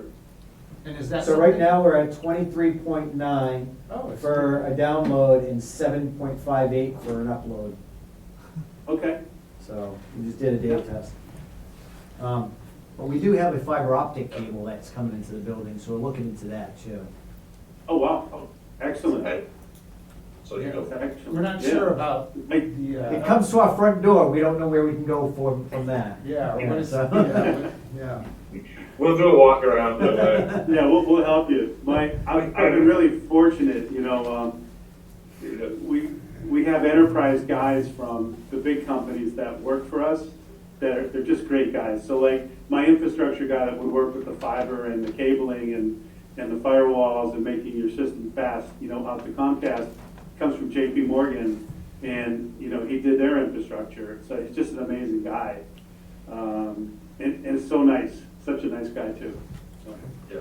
So another thing we have sometimes is when we're getting set up on new computers, we actually have a technician that comes out and helps out, make sure everything that Yeah. works out. Would you guys be sending technicians out to help out during changeovers of products, or we're just coming out, just checking the devices sometimes? Yes, absolutely. We could come out, I don't know how frequently Mike has it set up here, but on an emergency basis, would be out immediately. If you're doing a new implementation, we would come out and swap the computers, make sure they're fixed. If you have anything that can't be addressed remotely, we would dispatch an engineer to come on site and work with you and help any issues that you might have. I mean, even to the point where sometimes, we went and helped this company down with a law firm, I guess, down in Boston. They bought a new VoIP system, and they couldn't get it to work, and the poor lady who's one of the owners, she was staying laying there I hate all those night VoIP after people systems. left, trying to figure it out. And Yeah. so I sent Ed down there, the smart guy from JP Morgan, and he had it sorted out like in 2 hours and ran a new cable and fixed these broken things and did all this and that, and, you know, she was all set. But we would definitely do that, yes. Yeah, that's the other thing we're looking at is new phones, because we get notified by, is it AT&T or Verizon? That they're not gonna be supporting the copper lines and the system in here. Yeah. And the phones that we have now, we can't upgrade them, we can't do anything with them, so we have to upgrade our whole system. That's all right. And we were looking at the VoIP phones, but my history with them is they've been very bad, because they go down frequently, and I get a lot of spam calls on them. And they're always from different numbers, so I haven't been sold Yeah. on the VoIP phones at all, so we're looking at different options for that. And then with having a technician come out here, is that an additional cost, or is it within the package? That would be within, Mike, Gold and Platinum package? Yeah, if we're at platinum, then we could have that included. Okay. Traditionally, it would be billed separately. You know, but I do want to say that the way that we manage this and the way we operate, it's going to eliminate a ton of need for on-site visits. We try to do everything very proactively, which is to avoid the problems before they become something that needs a visit. Okay. Very good. Thank you. Do you have anything else, sir? No, I don't think so. What other towns are you providing service? Yeah, town-wise, town of Tingsboro, and then it's cities, so city of Somerville, city of Medford, city of Revere. And anybody else you're working with, Scott or Mike? Well, we did a little small job for Woburn, right? Woburn, right? Yep. Yeah, we've done some assessment work for a bunch of people as well. But in this regard, those guys. Mike, maybe just mention real quick, that PO you got from the. Sure, so, yeah, so we just got picked, so you guys are probably familiar with EOTS, the Executive Office of Technology Support and all that, for the state, through Susan Noyes, Nick Butson, and those guys. So they put out a RFP, you know, for all the vendors to submit. So what they want to do is, they want to do cybersecurity health checks for all the municipalities and municipality organizations, like school districts and all that.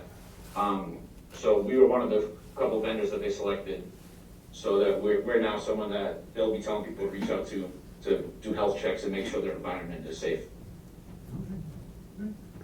Yeah, that was this past week. Very good. Congratulations on that. That's great. Thank you. Thank Do you. you have anything else, sir? That's it? Mr. Farrar? No, Greg, if you could just provide us with the packet of information so I can have that for course. our record and the board to review. Yes, sir, will do. Do you have anything else? No, I don't think so. Well, thank you very much, gentlemen. We appreciate your presentation, and, Sure. you know, we'll look into it. We're doing our research right now, and trying to do our due diligence and select the best product for the best price. And again, thank you very much for the presentation. Don't be afraid to ask questions. Send as many emails as you want. All right. Thank you, And gentlemen. if you get to the point you want to talk to some references, happy to get them to you. All right, thank you very much. Thank you. Thank you. Thank you. Have a great day. Yeah, thanks, everyone. You too. Okay, next thing on the agenda is presentation by Conres IT Solutions on providing managed IT services to the town. So, sir, you're up. Thank you. Thank you for being patient with us. No, it's It's fine. been a long night so far. I have an associate on the other line who's much smarter than me. Oh, okay. Just 5 copies, as I know. There she is. Hello. I'm relatively new to Conres. We just opened up a Springfield office. If you could just identify who you are. Okay, I'm Stan Bates. Thank you, sir. This is Liz, I'll let you introduce yourself. Yeah. Hi, I'm Liz Costas, and I'm one of the owners of Conrad's. It's nice to meet you guys virtually. So I'm gonna say just a few things that I know that should entice you to want to do business with us, but Conres is a company that's about 60 years old. that's older than the computers that most people have used in their life, because I don't know, we might have some. we didn't have computers any that's still computers that old. back that far. We started out this company as selling test equipment, multimeters, and things of that nature. In fact, if I'm not mistaken, Liz, we still do that for some of our old customers. We got into this business selling Sun Systems and some of the big stuff for large corporations. At this point, we're a $4.5 million company, $450 million company with about 360, stop me if I'm wrong there, Liz, because I'm pretty sure I'm spitting out the right stuff, 360 employees. And I think the Close enough, difference, yeah. I think they've got it written down anyway, I can show Okay. them some slides, yeah. And I really believe, you know, the big thing here is, and Liz will get a little bit deeper into it, our Microsoft guys are Microsoft guys. That's what they focus on. Our hardware guys do hardware. Our security guys, that's all they do is security. And we've got enough people, so when there is a problem, we don't have to worry about somebody being out sick or somebody being on another call. We've got enough people to take care of the situation. So, And then you heard some of the questions that we asked the other provider. We Yeah. asked them the same questions too, because those are things that Sure. are important to us to identify, being a small town. Again, you know, we don't have a lot of users here. We have about 45 users, and they have different capacities. Some will need certain things on Microsoft, you know, we'll all need email, but there's certain things, some will need like, you know, Word, PowerPoint, things like that, and then some won't. So there's different variations of services. We have a very slow internet provider here, which we're working on because we're hoping that we could do something with that. Did you ever call Comcast and ask them to speed it up? We're working on it, so, we're looking at that fiber optic line that we have in here, because if we could run off the fiber optic line, that's a game changer. But then it's cost, because everything we do here in a small town, we have to make sure that we can fund that project. So, you know, we're always watching that budget. But with that, we also have some aging infrastructure as far as computers.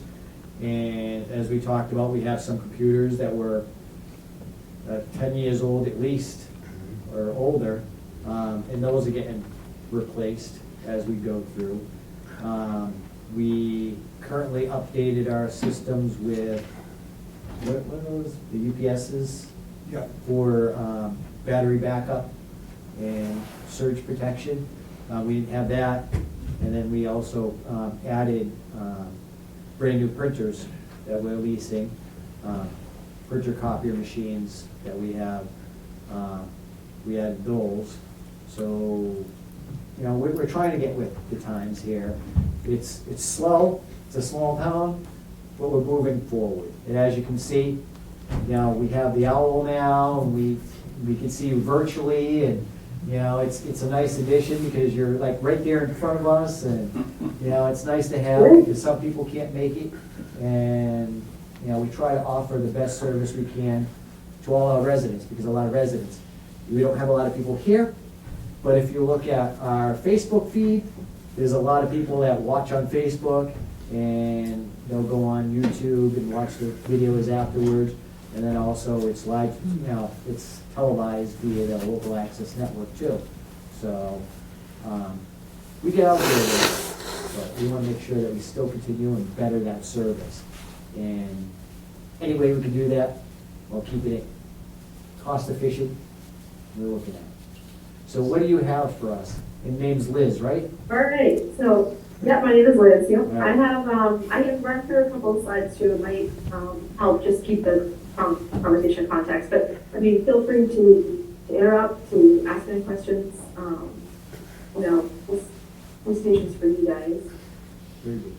So, the lucky part about going after the other companies, you set the table for what managed services is, and I understand you guys have an IT provider right now, so I think you're pretty familiar with it. But the concept for us behind managed services is we want to act as a partner, and basically want to operationalize your IT environment for you, right? We don't want to come in and take anything over. We really don't even want to pigeonhole you and sell you all of the services as bundled tools. What we'd like to do is help you take advantage of what you've already invested in, that you already own, operationalize that for you. And if you haven't owned, you don't own anything, we can sell you them so that you own them, should you choose to stay with Congress or not, and or we can offer a consumption-based model as a service, right? So our goal is to be really flexible there. Expand on this a little bit, but a corporate snapshot. We've been around since 1962, so we've been around longer than most of the products that we sell and the customers that we sell them to be honest. We're a private family woman-owned company. We are also on Massachusetts state contract in a variety of different ways to sell services, hardware, and security. We're different than most IT providers. Our average employee tenure is 19 years. And what that means is people stay here and they have consistent relationships with their customers. And we spend all of our money on investing in our technical talent. We grow our engineering footprint about 15% year over year. We've expanded globally in the last 10 years, which doesn't necessarily be much for you guys, but it shows you that we have a wide breadth of experience. And our longevity really gives us financial stability, experience, and a way of understanding how the IT ecosystem works and bringing the best solutions to our customers. You brought up leasing in your last presentation for questions. When we were founded in 1962, this man, James McCann Sr., he worked for an engineer for a manufacturer in the test and measurement space. And I'm not sure if you're familiar with that equipment. It's still part of our business. It's a smaller division, but people would buy test measurement gear, and it has very long shelf life, and they would, test different lines and scopes, things like that, and they would run a project for maybe 3 or 4 months, and then they just owned it. And so they started demoing gear, and they would test the line, and they would give it back. So we realized there's a business for renting and leasing. So we got a little bit of bank, went out and bought some used gear, and started renting and leasing it. That entire industry now is a rental leasing industry, right? He's a pioneer, the whole industry, that's how they operate. But because of that experience of where we started, we have our own leasing entity. So if you buy Dell or Lenovo or HP, wherever, we can also sell you, Dell financing, HP financing. But we also have Conrad's leasing, which is just us, where we would lease it for you. And we can do really creative things financially because we're private, we're debt free. We have a lot of cash in the bank. We've been around for a very long time. We came from this aspect. We can do deferred payments. We can do short-term leasing, long-term leasing. We can have things look like OPEX instead of CAPEX. So we don't title, you're renting the equipment instead of owning it. There's really, our goal is to figure out how not to say no, to figure out what your business needs are, what your technical needs are, and just get it done, right? And we've been in business for a long time doing that, servicing our customers in that fashion. So one of the things about managed services is, people enter managed service agreements for a variety of different reasons. It's a flat monthly fee, so you have predictable costs, and it's people like in a town with stagnant budgets that you want to be really cognizant of. You know exactly what you're paying, and it's predictable. Fill knowledge gaps. A lot of times you might have someone that knew something, and that's why you have sonic firewalls or whatever it might be, right? And you no longer have that person working, or you don't understand some new security criteria. So filling knowledge gaps, we have a deep bench of expertise. We improve uptime. What's interesting about what we do is because it's a flat monthly fee, our incentives are aligned with yours. If you have an outage or something breaks or goes down, we are working that P1 issue 24/7 non-stop until it's fixed. So that's expensive for us. So we are incented to make sure that your environment is as secure, stable, and scalable as possible so that you don't have any outages. We have a 100% United States-based managed services environment. All United States-based employees, 24/7, 365. We have a variety of compliance regulations that we meet that's on the future slide. And then besides the current provider, we get a lot of customers that are leaving their current provider coming to us because of the flexibility that we provide by a mixed match of tools. If you own it, we can support it. If you want to buy it, we can sell it. If you want to have it as a service, as part of a bundled version, we can provide it that way as well. And it's really just about being creative and figuring out how to configure needs. Our our managed services, this is the wheel of where our core offers are. You guys mentioned, voice over IP, things like that. I think one of the things that we looked at, is, you mentioned talking about using Office 365. You have a lot of business premium licenses and maybe some things that are potentially overkill. Is there a way to do persona-based exercises and right-size your environment of what you currently have? And are there aspects of your existing infrastructure you can leverage? For example, you're an Office 365 shop, you could use Teams calling with hard phones or soft phones, right? There's certain elements that would be less of an investment, and that would be our job, is to figure out what have you already invested in, what do you have knowledge in, how can you help you expand, and make practical decisions about your budget going forward, right? You did ask about cloud. We sell infrastructure, on-premise infrastructure. We've been doing that for decades. We also sell and support Azure, Office 365, AWS, and GCP. Most customers have a mix of things. They will start with SaaS-based applications, whether it's HR or payroll or Office 365, and then they'll start slowly realizing this is kind of easy, and the cloud can be secure, we can back it up, and they'll start moving more things into the cloud, and that's what we help do. We don't have a dog in the race, right? It's really about what makes sense for each customer based on their budget and their technical needs.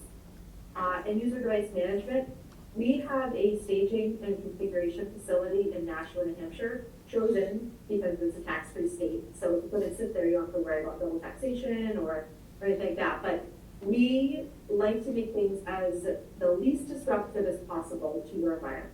So hypothetically, you have a need for new laptops, right? And want to do a phased rollout. We could stage, configure them, go over the operating systems, everything that's needed. And when it gets on site, it has a readme first, they call this phone number when you receive this, and everything's fully configured and set up and ready to run. We can hold spares for you. We can do refurb, so we can bring back broken gear, we can refurb it, we can help you do lifecycle management, see if it has any value, if you want to get rid of it. We can fix it and hold it for when you need it next. And this is not just for end users, this is for access points, for voice phone systems. We do as much as we can in our staging configuration facility so that you're not unboxing solutions, something's dead on arrival, you're not worrying about things and figuring it out, who put that in the closet with the right plug. We put everything together, rack, stack, white glove, ship it. With the readme first letter, so that whoever, it's very, very easy, no one technical needs to be on site. That said, we do have technical engineers that come on site, but our goal is to minimize disruption in the work environment as much as we can. I mentioned this, right, whether it's data center, hybrid, or cloud, we spend a lot of time talking to customers about the advantages of any of these, especially when they're looking at new systems, or refreshes, what's it like on prem versus the cloud, what's realistic, and helping customers figure out what the best path for them is. So basically, what is managed services? So for us to consider something managed services, it has to have 5 things, right? 24/7 monitoring. So we are watching all of your assets at all times. End-to-end incident response. This is basically what I mentioned. If you have an outage, we are working that from start to finish, no matter what. If something is dead, we're calling and we're getting a replacement shipped out. If it's something we can triage or fix remotely, we're doing that, but we are on that call with that problem end to end. Any configuration changes, Matthews moves, adds changes, whether it's on-prem or in the cloud, we do that, right? And user support, help desk, if there's issues, configuration or password problem, whatever it might be, we deal with any configuration change. Patching, this is important because patching is a vulnerability, right? So we will make sure that you're up to date with your patching. And then the most important part of our service is not just the things that we do in, acting as an extension of you, but is the proactive aspect of it. So you receive a technical account manager, that's your escalation point that works with all the engineers, and they provide you a monthly report. And it's not just on how is our service, our SLAs, and, what tickets were open, what's the resolution, what issues you have going forward, anything we need to take care of in that. Not just reporting us, it's reporting on your actual environment, giving you insights and information on things that you need to be aware of, anything that's coming end of life or end of support life, or any vulnerabilities that are issued, any security breaches, any incidents TAM will help you make future decisions as your IT partner and IT advisor. And that's what managed services is for us, is the whole package of being a trusted advisor and looking forward, not just, being strategic and tactical, not just inside, but also forward. I mentioned this before, we're 24/7, 365, all United States based.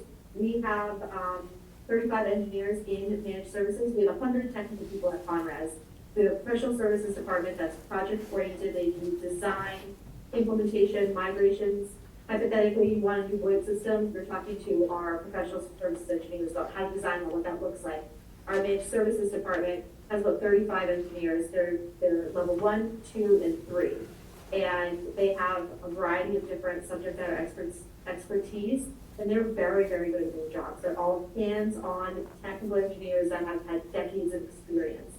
And then we have a whole team of engineers that do staging and configuration, and our field techs that will come out on site. So basically, I mentioned this earlier, but our TAMs, technical engagement managers, they wrap the service around your needs. So our level 1 is pretty high for level 1. 82% of all of our problems are solved here. And then if they can't solve something, it goes to level 2, and it goes to level 3. But the TM is responsible for your overall environment, your overall account. They're following this, they're seeing where we are against our SLAs. You can open tickets by sending an email, by going to your portal, or by placing a phone call. And bells go off, and there's a whole lot of operational procedures that get involved in this.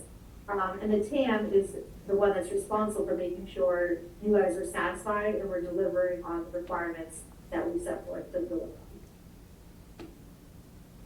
We mentioned this earlier, but the service transition onboarding, this is really important, especially as you're moving from one provider to the next. What is the knowledge that needs to transfer, right? How do we make sure we use it in a seamless fashion? And it's a variety of different questions, but basically we assign resources, we make sure we understand the actual tools and deliverables that you need. You provide us access, so we can make sure we have visibility into everything. We do knowledge transfer, we build documentation. Sorry, sorry about that. We make wiki pages for customers that have all of their information for our engineers to access and bring to see, validate. We build and validate these. We do device tuning. We do team training on the customer environment. So, here's our portal, here's what it looks like, here's the tickets, here's how you escalate, here's what the process looks like. Do you have any standard operating procedures you want us to follow? Do you have a change management process? Or if you don't, do you want us to create one for you? And then we go forward with live support in a continuous 24/7 fashion. So, I talked about this before, but basically, our goal is to provide a customized service that really matches what you need, both not just technical wise, but business wise too, right?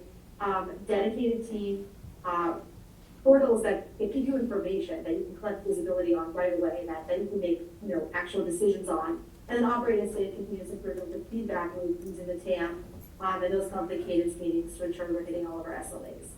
So before I move into any of the solutions, that's a kind of a high level overview of Conres. Do you guys have any questions? Do you want me to dive into the solutions? Is there anything I can answer about the company first?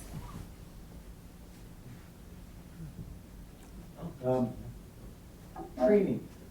One of the things that we have, we like is we get like a security awareness training that employees have to Yep. take. Do you guys provide that?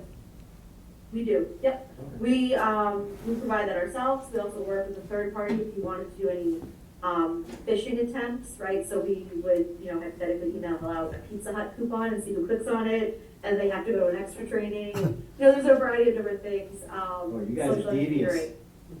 Send out Yeah, Pizza Hut yeah. coupons? Yeah, 50% off, personal fan, yeah. I get you every time, So, doesn't it? Everybody feels. Yeah. All you want is my social?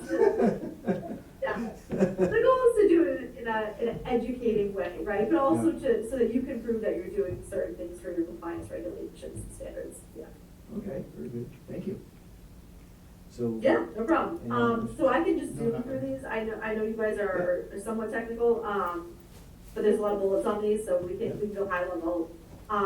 But service desk end users, basically what it means, like how do the employees that work there that are using the technology, how do we help them, right? So it's 24/7 support. Someone will answer the phone if you call. Someone will respond to an email.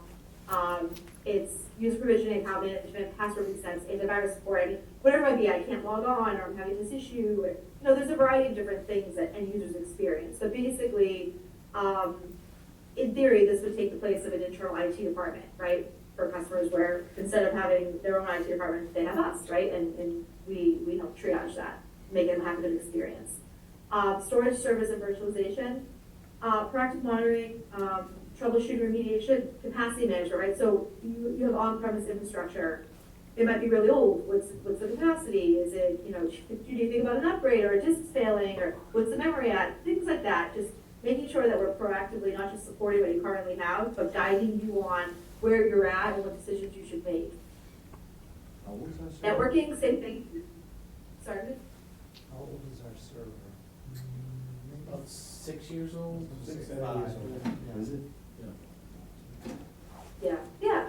So, I mean, at a certain point, if it's still under warranty or support contract, it'd be fine, but what's the memory look like, things like that, just to be sure of it.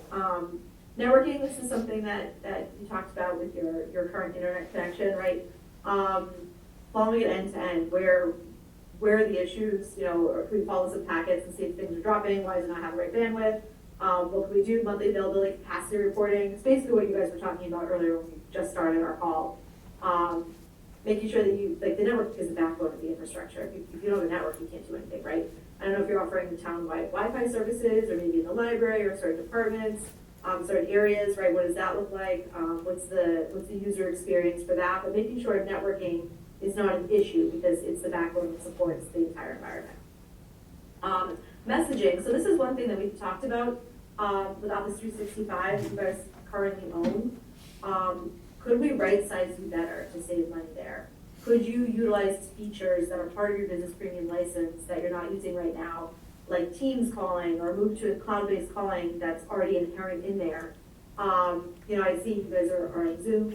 You can use Microsoft Teams. You probably already own it. You're paying for Zoom too. Like, just things like that where you could maybe make some decisions that would save you money, and either right-size you down to be more streamlined and optimize and cost-effective, and or utilize features you're currently paying for, right?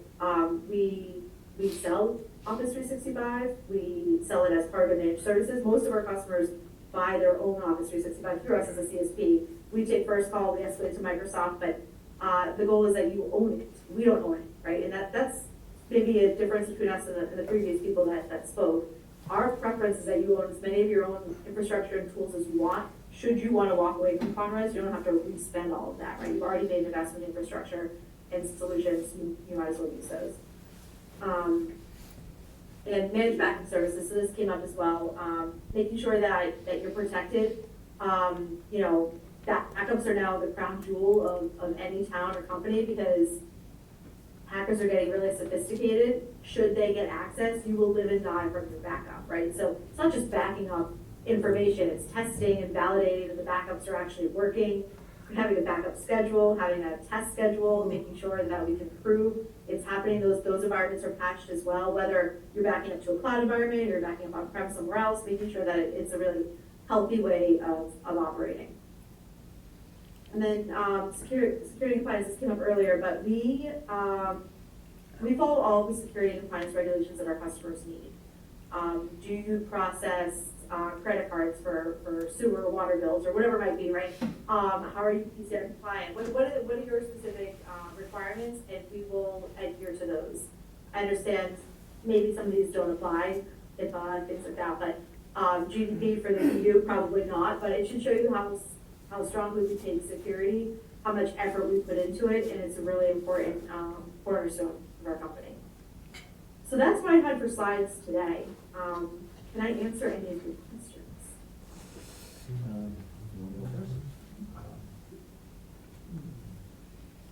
Thank you very much for all that, by the way.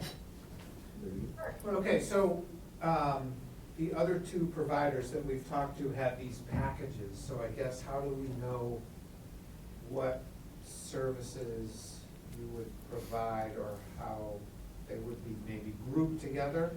Does that make sense? Yeah, so I think think, I'm not sure if Stan gave you, but we did put together a scope of work. Yeah. And had those slides I showed you, those are for the services, right? So those specific solutions we dove into are the services we're offered in that based on what your Okay. requests were.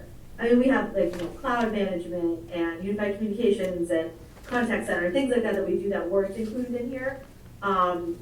But the ones I reviewed today are what the services are that are included. Is the training Okay. included in this one? Yep. Okay. So we get that, and then, Oh, and you said, I think you've like answered all the questions. So you do Yeah. leasing, obviously. Yeah, that's the beauty of going second, unfortunately. Yeah. I get to know what the questions were, so. yeah, you kind of punched right through everything. I know, so it was yeah. good. I just learned about the leasing myself. I mean, that's big that you can Yeah. lease your own equipment. Most guys do go through HP or IBM or one of their leasing services, which is nothing more than Yeah, their product was owned by Citibank. Yeah. So, Yeah, and truthfully, if you would like to do a lease with Dell or anything, that's fine with us too. We sell, those capital, sometimes customers have agreements or, rates or something. It really doesn't matter to us. The goal is for us to not say no and to figure out how to be flexible and fit you what you need. No, we're looking at the best product for the price. And, Yeah, that makes sense. again, we have some aging computers here, and we're trying to upgrade them because when we have an employee that's just sitting there waiting for their computer to catch up to them, that's a problem. I would be more concerned about the age of them and the security issues that you would have if I let them get that old. And it's, I think Conrad's would be all over that, trying to like push you into upgrade a little earlier. Not so much to make the money. no, but and that's. really, it's for your own safety, because if this town were to get Or back. whether you're in a VDI environment right now, if your network isn't very robust, that can be a lot of the issues too, not necessarily the computers themselves, but they're relying on the network to get to the VDI.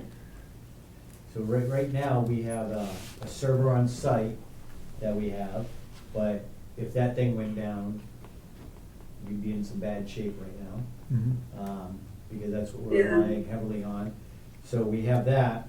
I don't know if it's being backed up. Oh, yeah. Oh, yeah. Is it? Okay.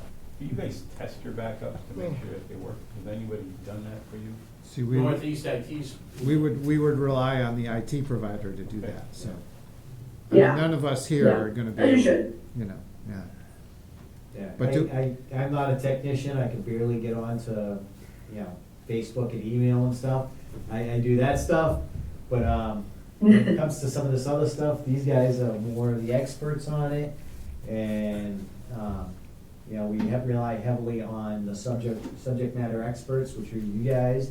And we just wanna make sure that we're getting the best we can for the town, so. Yeah, that makes sense. And again, we're trying to work on issues that we do have within the town, which is internet speed, as you heard. We're talking about that. The speed is very slow here. So one of the issues we have to do is upgrade our phone systems because it's aging and we're not able to replace the phones. And when a phone goes down, it's done because we can't get new ones. Yeah. Maybe we can try to find one on the internet somewhere and buy it off of Amazon, but even that's getting harder and harder to do. So we're looking at updating our phone systems, but, to be honest, I'm kind of sticking the mud for the VoIP system because I do not like the VoIP system because I have it at work. And when it goes down, it takes a very long time for it to come back up. And there's constant, spam calls on it. So, Yeah. and having that, it's just like, it kind of takes away from the productivity, because I'm sitting there constantly answering the phone from numbers that you think were in with the area, but it's just spam, so. Yeah. Well, you'd be amazed. I shouldn't tell you the secret, but we have a business development team that they cold call, and there's software that they sell that can, if you're calling into a territory, can change your phone number to show up, Yes, right? yes. In those Yeah, we've territories. gotten So we that. don't have that, but we've been pitched it many times. Yeah. Yeah, we actually have people call us and say, you just called me? And it's like, no, we didn't. Well, it's this number, you just called us from it. So, we get that frequently I've got too. another number. Yeah, they spoof our number and, Yeah. so. You I'm might not happy have, with it. you might have to get your internet pipe fixed first. So this is before the you can government.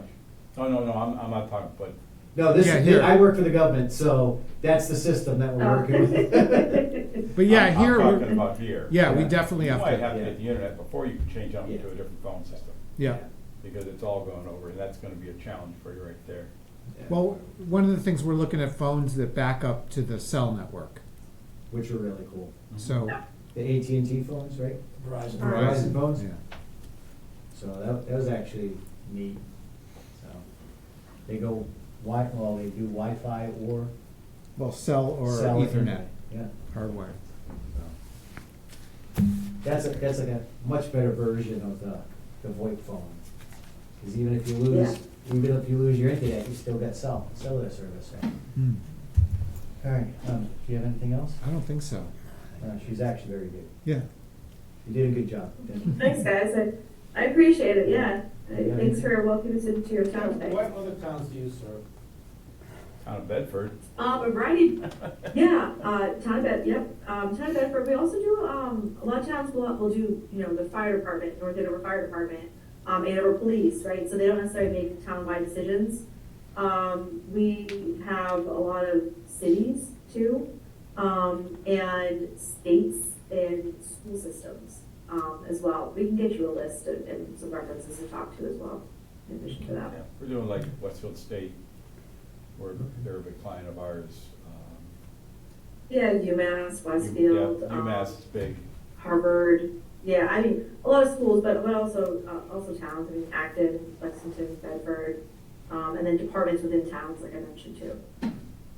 Yeah, it's one of the things we're trying to get away from is having all the different, broken up resources in the town and consolidating. Yeah, Yeah.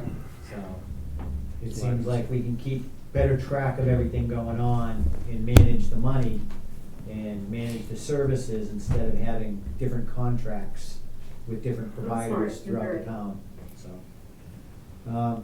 yeah, well, then you could buy a little bit more volume and standardize things, which is nice, yeah. So for you to be able to give us a price, we would have to do a map of what we have right now? Do they have We that? have a price We have- there. Yeah, they have a price. They have that? Yeah, we've got a price But there, I- yeah, I I'll- mean, you know, there I are think there's more movable work to be notes, done right, like, to really zero that in, because we sent Jimmy a bunch of questions, he tried his best to help us out, Yeah. but there's still some unanswered questions. And I think Liz hit the nail on the head, we're gonna try to help you save money in different areas too. And that's, you know, taking advantage of some of the technology you probably already own Yeah. is huge. You have Teams, I don't know, what are we using on this? For- Zoom, this is Zoom. Zoom. So why would you pay for a video conferencing system twice?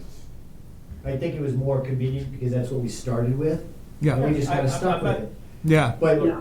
Teams has actually come a long way, because when I first started using Teams, it was still kind of catching up to what Zoom was doing. Mm. And now it's just kind of, Teams is there, and yeah. it's actually a pretty good Just need a little product. pandemic to make them prioritize it, right? Well, yeah, I use Teams at work, and it works very well, So- and, there's advantages to Teams that you can do, and, Well, and it's free, because it's yeah, coming with the service. It's free. I mean, you also have SharePoint. I don't know what your town website and internal files and things are on. And I mean, there's a lot of different things. If you pick a path of what I don't you even think we're necessarily utilizing use it SharePoint. like- No, we're not using We're not using SharePoint. SharePoint. We really look like a very low profile with a local server, a few computers connected via wire or Wi-Fi. So we're stepping from the 1800s into the 21st century, and we're trying to do that as gracefully as we can. Some of us, we have, Yeah, that makes sense. some of us, we just have 360 by email, some others, they need Yeah. Office.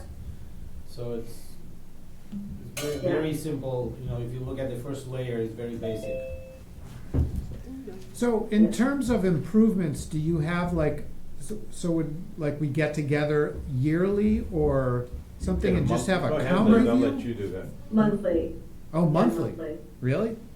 Oh, And then she comes back to me and says, all Yeah, right. we provide you, we host a monthly call, we provide you a report monthly on current status, SLAs, proactive recommendations, and then there's some more, curiosity type things, like, what about AI, or what, I heard this new, features coming out, or things like that that maybe are a little bit bigger, that we would bring a bigger audience in, and we can do that, either ad hoc or quarterly. Sometimes with customers, they have a goal, right? We want to get to, being this type of compliance regulation. And so we would say, okay, let's pick a different topic, each quarter, go through that, or monthly, or whatever it might be. So it would depend on the topic, but at a minimum monthly. And if bigger things bubbled up, then those would be, subject matter experts that will come to those specific areas. Like a VoIP phone system or something, we would bring in the right people to talk about that. Okay. Now, as far as technical issues, and having a technician come on site, that's something you guys do, right? You send a Yep. technician out. Is that within the package, or is that additional cost each time? So that would be additional. One of the handouts you have, the fees are listed there. It depends upon the time frame they're needed, the hours. They come out at 2 a.m., they come out at 10 a.m., things like that. What's the skills that needed? But that is something we do. For break fix technicians on site. If they're design engineers, they're talking about, hey, we're thinking about moving to the cloud, or what's our VoIP system, or that type of stuff, that's just considered a pre-sales free motion, right? But hands-on tech services is an additional fee. So hands-on's a fee, and then doing, asking about additional need, like VoIP, if we were gonna do VoIP. Consultative, Yeah, consultative you'd send somebody out, right? and we'd meet with them, and that'd be free. Yeah. Okay. With the hopes that we'd purchase the product. Yeah, ideally, You're yeah. gonna love us. Consultative, yeah. so page 10 is the on-site, right? Is that, Yeah, I think I can look up exactly what page it is, yeah, I believe so. It's I don't know, can you see that, Liz, on the Zoom? Page 10 is on their site, yeah. On-site support, it's right at the top. Yeah, I just want to make sure, so, okay. Yeah. So, Perfect, yeah. one thing I like to tell people is, as Liz said a few times, that you get some pretty talented individuals. I've got a feeling our guys are gonna get through any of your repairs pretty quick. It's like buying, going to the worst mechanic in the world and only paying $50 an hour, and going to the guy that makes $100 an hour, but he gets it done in half the amount of time. Uptime is the most, is what you want. Downtime is the most expensive thing that your organization could go through. It really is what costs you money when your people aren't productive. Yeah, we're trying to increase our productivity, make it better for our employees. I know we've had issues because when we were switching over to the newer printers, there was connection issues, and it was driving some of our employees insane because they couldn't connect to the printer, and there was some issues with that. So when you have those issues, it really kind of drives down what's going on. So, well, do you have any other questions? I don't? No, sir. Mr. Farrar? Nope. No? I guess that's pretty good, because like you've answered everything as we went through, so. Yeah. Well, did a thank good you. I job. really appreciate meeting you guys today. Well, thank you very much, and we'll look over the information that you've all provided, and hopefully come to a decision here fairly soon. Sure. But thank you very much. Sure. It was nice Sounds meeting good. you. All right, thanks everyone. Thanks, Thanks. appreciate it. Bye. Bye. Thanks. Thank you. No problem. Thank you for coming out. Thank you very much, sir. Hope to hear from you. All right. Thank you.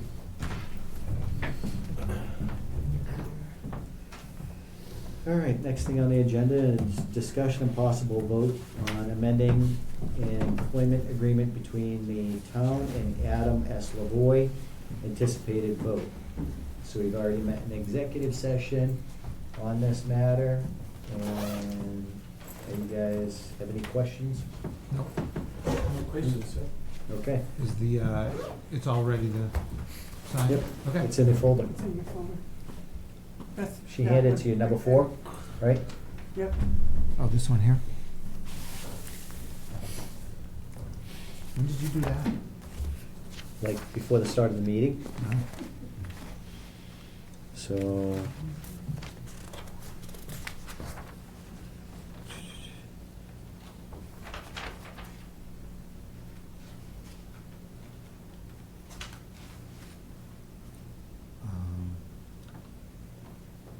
But this doesn't have that wording that we added. No, it doesn't. Where is Yeah, it does. No other coverage is available? Duties when no other coverage is available. Oh, okay, all right. Okay. You okay? Yeah.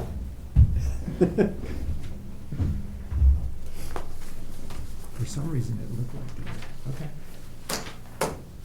It just flows. You made it flow. Are you good with the wording? Yes, sir. Good with the wording? I am. Okay, motion? I'll make a motion to accept the amended contract with the fire chief. Second, All in favor? Richi Hacker, aye. Derek Bellis, aye. David Dufresne, aye. The motion passes unanimously.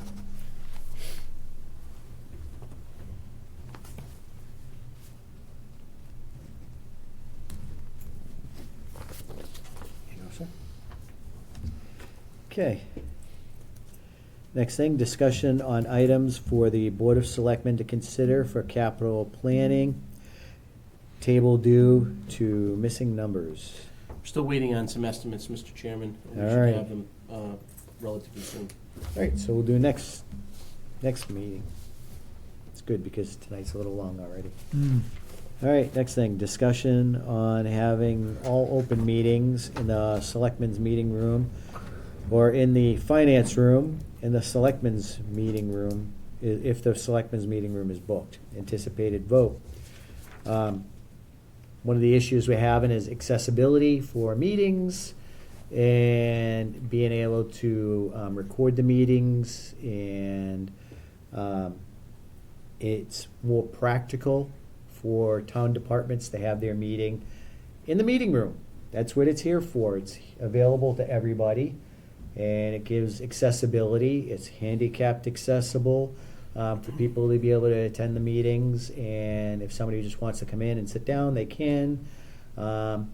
So, you know, it's kind of been getting an issue with people being able to attend these open meetings, and the ability to be able to record the meeting too.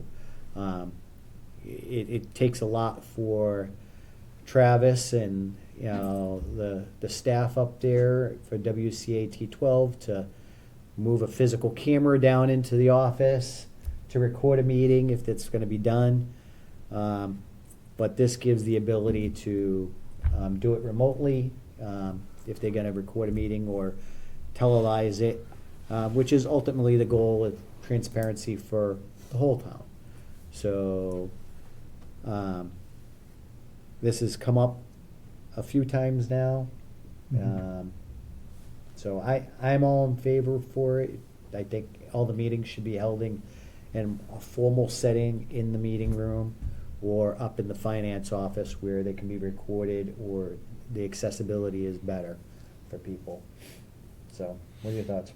Yeah, I would just add to the motion that the meetings are recorded too, whenever possible. You can't say no to recording. Well, we did that before in a policy letter. Did we? Okay, Yeah, so we we're did covered? a policy letter. All We're right. covered on that. Okay, good. That they can't be, you can't tell them, no, you don't want you recording my meeting, unless it's an executive session.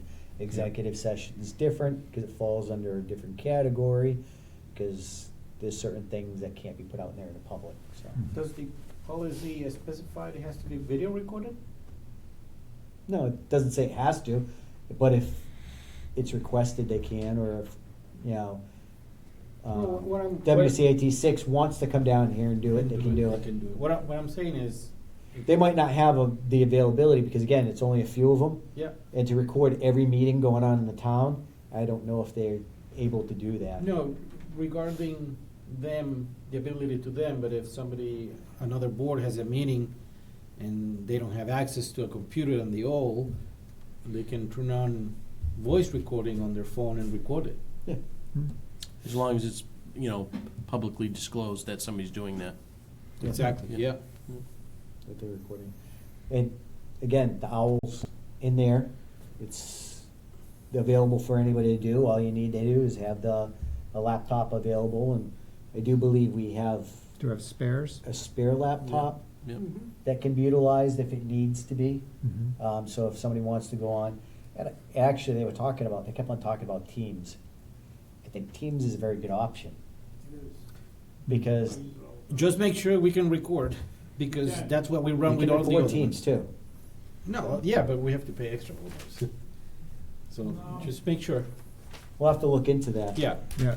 But, because right now we're paying for Zoom, but if we do everything on Teams, You don't have to pay for Teams, it's the Microsoft. right, it's on there, but No, he's saying for Yeah. being able to recording. record it. You don't have. I do it all the time.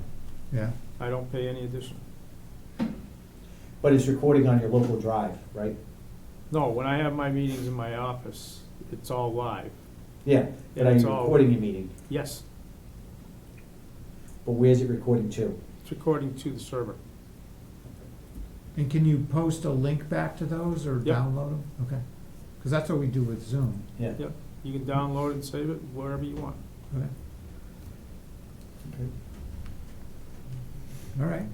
Yeah, again, we should rename the room too, to like Yeah, Public- just public meeting room. meetings or something like Yeah. that. Add it, because right now I think it says, Board of Selectmen room? Yeah, it's just us. Yeah. Yeah, so just add a sign, we don't have to take that one down, just put something. I was just gonna vinyl it on top of the door, above the Yeah. door. Yeah, Yeah. something like that, it makes it, you know, The so Joe people, when Conrad people, Memorial Meeting Room. especially for visitors, you know, like people come outside, you know, where are they meeting? Oh, meeting room, you know. Yeah. Yeah. Just generically make it. One second. Do you have any other questions? Hmm? Do you have any other No, questions? sir? Hold Wasn't there a bigger meeting room that was discussed a couple of years ago downstairs or something? They set it up for large crowds? We can utilize the Planning. gymnasium downstairs for doing meetings. Yeah. For very large meetings, yeah. Right. So we do have that ability down there. Yeah, because they set cable up in there, I think. Wasn't the fiber cable going through there or something? Yep, there's cable, they upgraded the system down there so they Yeah. can hook up. I think that's all set now. So why not use that? Well, because we don't usually have very large meetings, so. We're not gonna put, there's 5 of you here. And then we gotta turn the 5 of lights us on here. down there, and it costs a lot of money to turn those lights on. And heat. We And the heat. we could bring flashlights and candles. So this is an average meeting, average meeting that we have, there's probably about 4, 5, 6 people in that meeting. Most people are joining us virtually, so. Cool. We don't really have much of an issue for space anymore, but we do need to make it available for people to be able to come in and sit down in meetings. So, all right, you good? Yes? They do need to come in and sign up on the calendars, so we don't have this room double booked. Yep. Yep. So, just make sure that happens. And that's something, actually, if you utilize Teams, you could actually, there's a calendar on Teams, and you could sign up on these things on Teams. So somebody in their office could say, okay, I'm gonna book it, jump on there and boop, and book it. And it puts them in there. Well, I think on 360, do we have a calendar on You 360? do have a calendar on Yeah, 365 so too. even that we could use. Yeah, but it's a shared, you can do a shared, Like a like- meeting room calendar, right? because if you do on, If you do it on Teams, it goes to everybody who's Everybody. on Teams. Right. So everybody can see that calendar, who's pre-booked for this room at such and such a time. It's If like a you want to do SharePoint. multiple meetings in a day in that room, you can do it and look at the schedule. Somebody's scheduled from 12 to 1, somebody's scheduled from 3 to 4. I've been trying to get that, remember we have that show up 15 minutes on our meetings for today? Yeah. That's what it is. Yeah. The only difference is it says it's gonna be on this room. But it's exactly the same thing. Okay. So it will be great, because I've been pushing this for many years. See, we're moving forward, baby steps. So we could probably Put it on the start calendar. utilizing that somehow too. But right now, we'll So it's very easy. sign up on the If- calendar if till we somebody can get to that capacity. If somebody comes and says, I want the room for tomorrow, you just create that calendar event. Who's gonna do it? You put the names and the emails and put the date and the time. Send notification, that's it. And, you know, you can do a recruitment. I can show you, it's very easy. I know, yeah, all right, Motion? yep, motion. Make a motion to require all departments to have their open meetings in the selectmen's meeting room, Second, Or the finance committee room, right? or the finance committee. what if both are busy? Well, so, hold on. If this room's available, it should be held in here. If it's not available, it can be an alternate in the finance meeting room. If not, they should reschedule. If both are busy, they should reschedule. No. No? No. So, You can't mandate if a department wants, my name's Ray Capaco, I'm a town resident. If there's 3 meetings concurrently, you can't, why would you? we're gonna hold a meeting. Why can't you hold a meeting like you would have Here's right a now? good point. Why would you restrict a department from meeting just because there's 2 other meetings that happen to be going on at the same time? If there's a legitimate reason for all 3 meetings to be happening at the same time, then they happen at the same time. They can all be open. Whether they can be recorded or not is a different issue, but they can still be an open meeting. So, where would you be holding it though? In your If this respective- room was your occupied office, and the finance office was occupied, where does the Board of Health currently meet? in the Board of Health office. Right. Okay. But there's nowhere for anybody to go in to sit down. We set It's- it up, we do, and I've just acquired another donation for you. The likelihood of this happening is very low, first of all. Second of all, then it's incumbent on that board, that 3rd meeting, to provide for public access. Just like they would do right now if it happened. Don't restrict it, that 3 team, it's likely not gonna happen anyway, but don't create, you're trying to solve a problem that doesn't exist. Yeah. I agree with you. Meetings here, backup is the finance room. Yeah. If there's a 3rd meeting, So be let it. it, so be it, yeah. Do your best. Yeah, Do your best. yeah. I mean, if it doesn't get recorded, it doesn't get It- recorded. We can always record it You can always and record post it. it later. Yeah. So I mean, the we've done primary that in- meeting room for all meetings should be Here. the meeting room. Right. That's fine. Alternate is the FinCom office. But again, if you can't do either one of them, It's where it is. so And if you're, we you're get- with you're at your own wits. and we still have the ability to record, but just post it later. I don't think anybody's gonna run into that situation. Probably not, probably not. So, but, All right. alright. So my So primary motion's, meeting room will be in the main, I don't know if we should just call it the main meeting room. Maine, And then the secondary would be the FinCom office. yeah. I think my motion still stands though, right? Yeah. Okay. Second, Okay, all in favor? Rich Ihacker, aye. Derek Bailey's aye. David Dufresne, aye. The motion passes unanimously, so let's organize the meetings a little better here. And, we'll make it work, so. All right.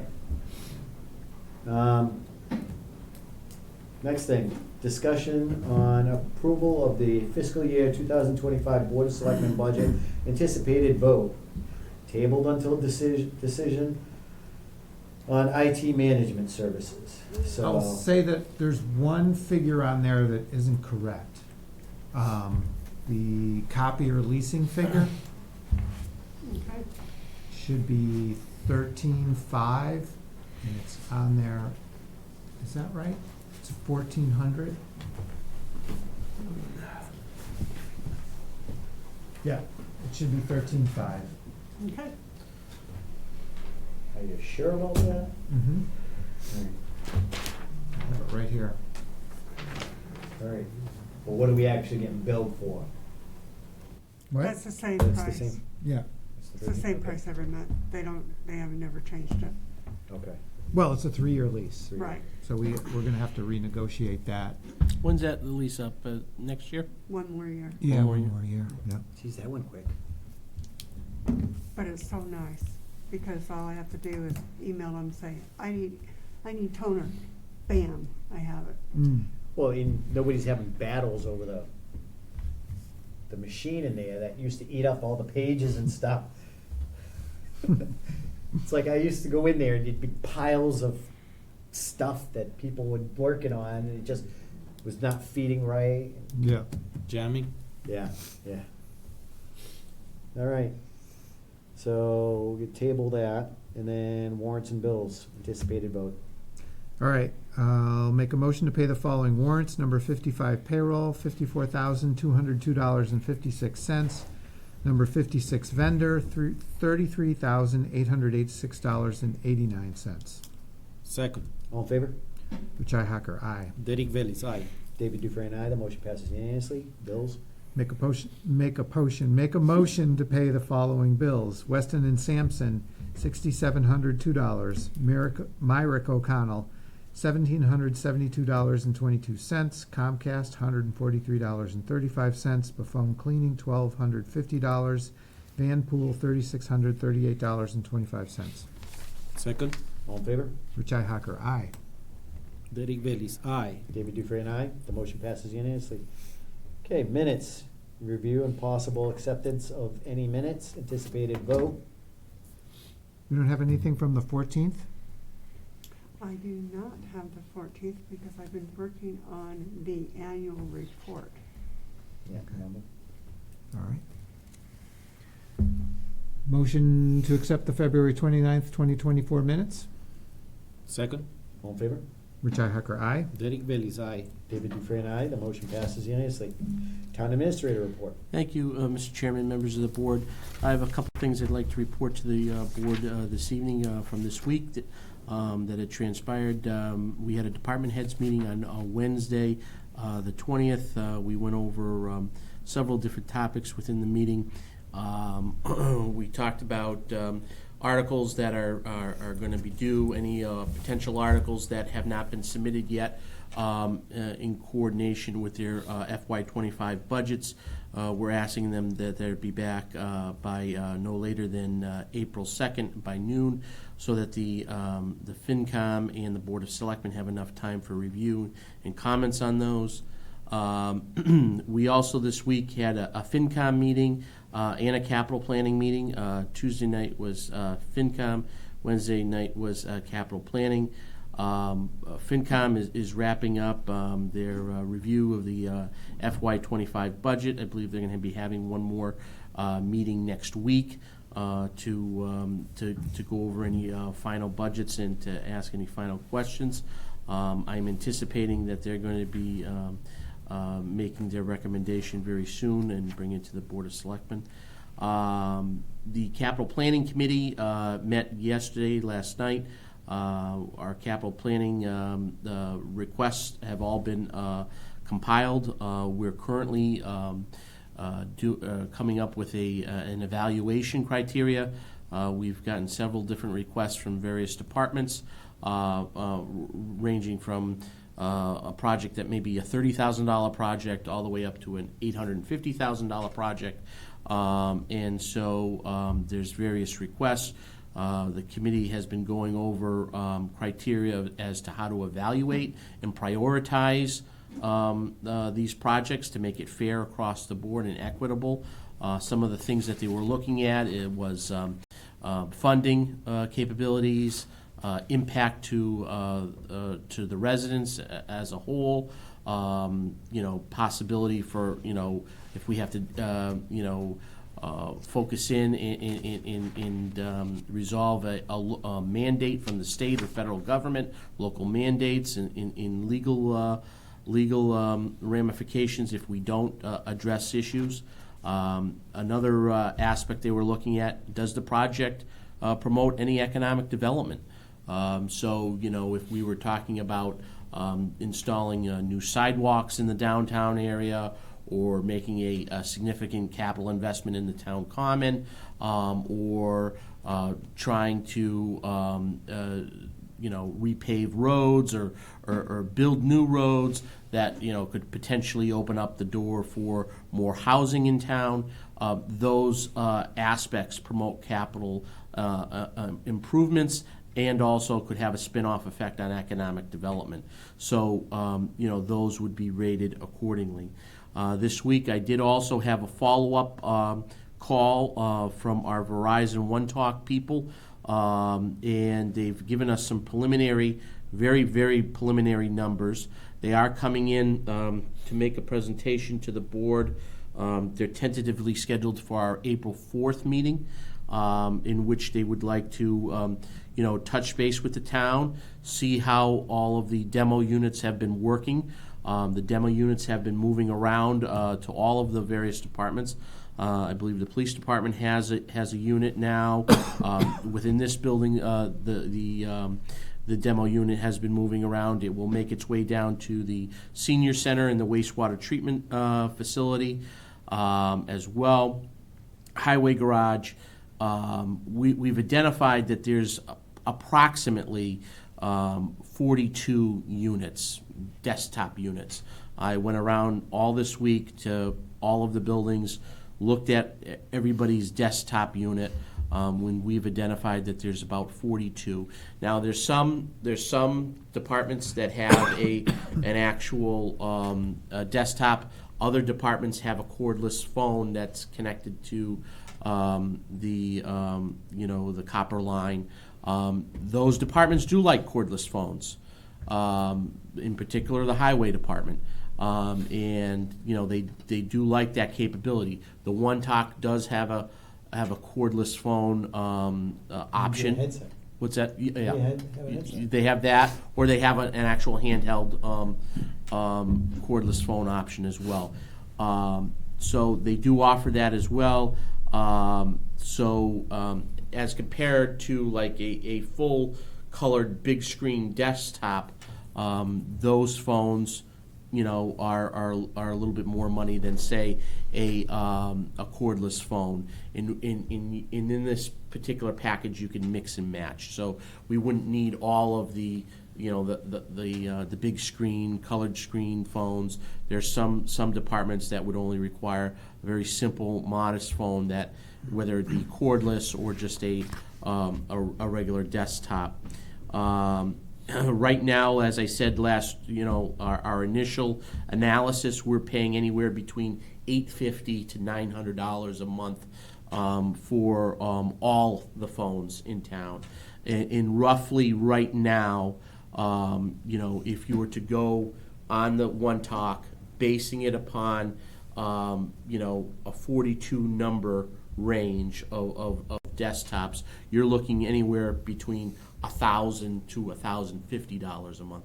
So there's a little bit uptick in monthly cost to the plan. Not significant, but there is about $150, $200 a month difference in price. But you're getting a whole new system, a phone system, a month, and it's under one bill. And we have to upgrade the system because, again, we can't fix those phones anymore, and we can't replace them. So. Right, and so that's for the service end of it, and that the service end of it does the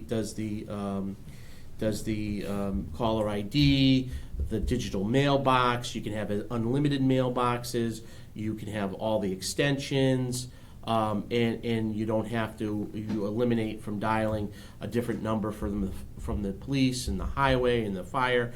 It's all done by extensions. And so that's kind of a preliminary number based on the number of desktops. And then the actual devices themselves, again, it's going to depend on whether it's the T67 that we had here last week, or a handheld, or a different desktop version. But you're looking at, in terms of the actual device itself, somewhere around a capital investment of $8,500 to buy 42 of them. all of those, okay? And they are looking at possibly getting us a little bit cheaper of a price right now. They're going back and forth with their providers and basing it upon the 42 range. Anything over 40, they feel as though they can be a little bit more competitive in terms of the price per device. So that price would probably come down. But that gives you an idea in a ballpark range of where we are.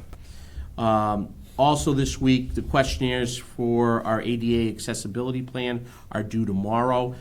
Departments were made aware of that this week, and we're asking departments to submit their questionnaires back to Mike Kennedy and Jim Mazik, who are doing our updates on our ADA accessibility plan. Today was the Senior Center birthday party, a big bash down there for St. Patrick's Day, after St. Patrick's Day event, the whole month of March, St. Patrick's Day. I know that all the staff down at the Senior Center really was working all hands on deck for a great lunch today.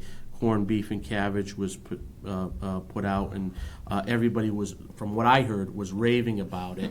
So I really thank Sharon and the staff and the chef for all the work that they do down there. The place was packed. I went down there, there wasn't a seat available. There wasn't a parking spot available. It was just packed, and everybody was loving it and really were enjoying it.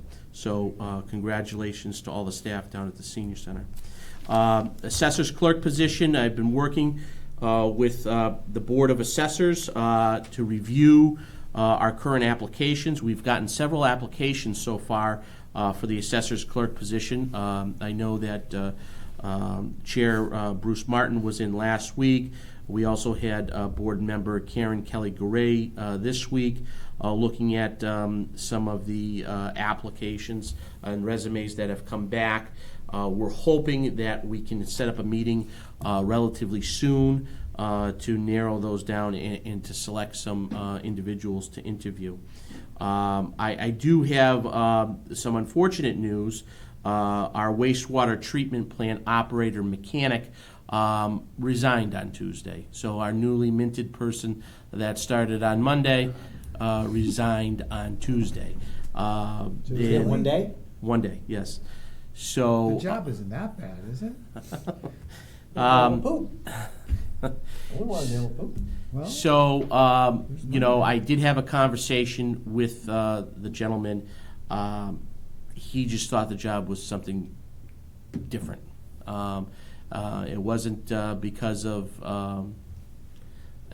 you know, personalities. He thought that was something that was a little bit different than what he anticipated of the job actually physically being.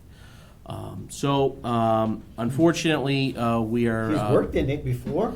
Well, no, he came from a housing authority, so a little bit different of an environment. We couldn't actually ever find somebody that came from a wastewater treatment plant field, or if they did, when we told them what the pay level was, you know, they were getting much more money. So it's been tough to attract people at that pay rate down at the wastewater treatment plant.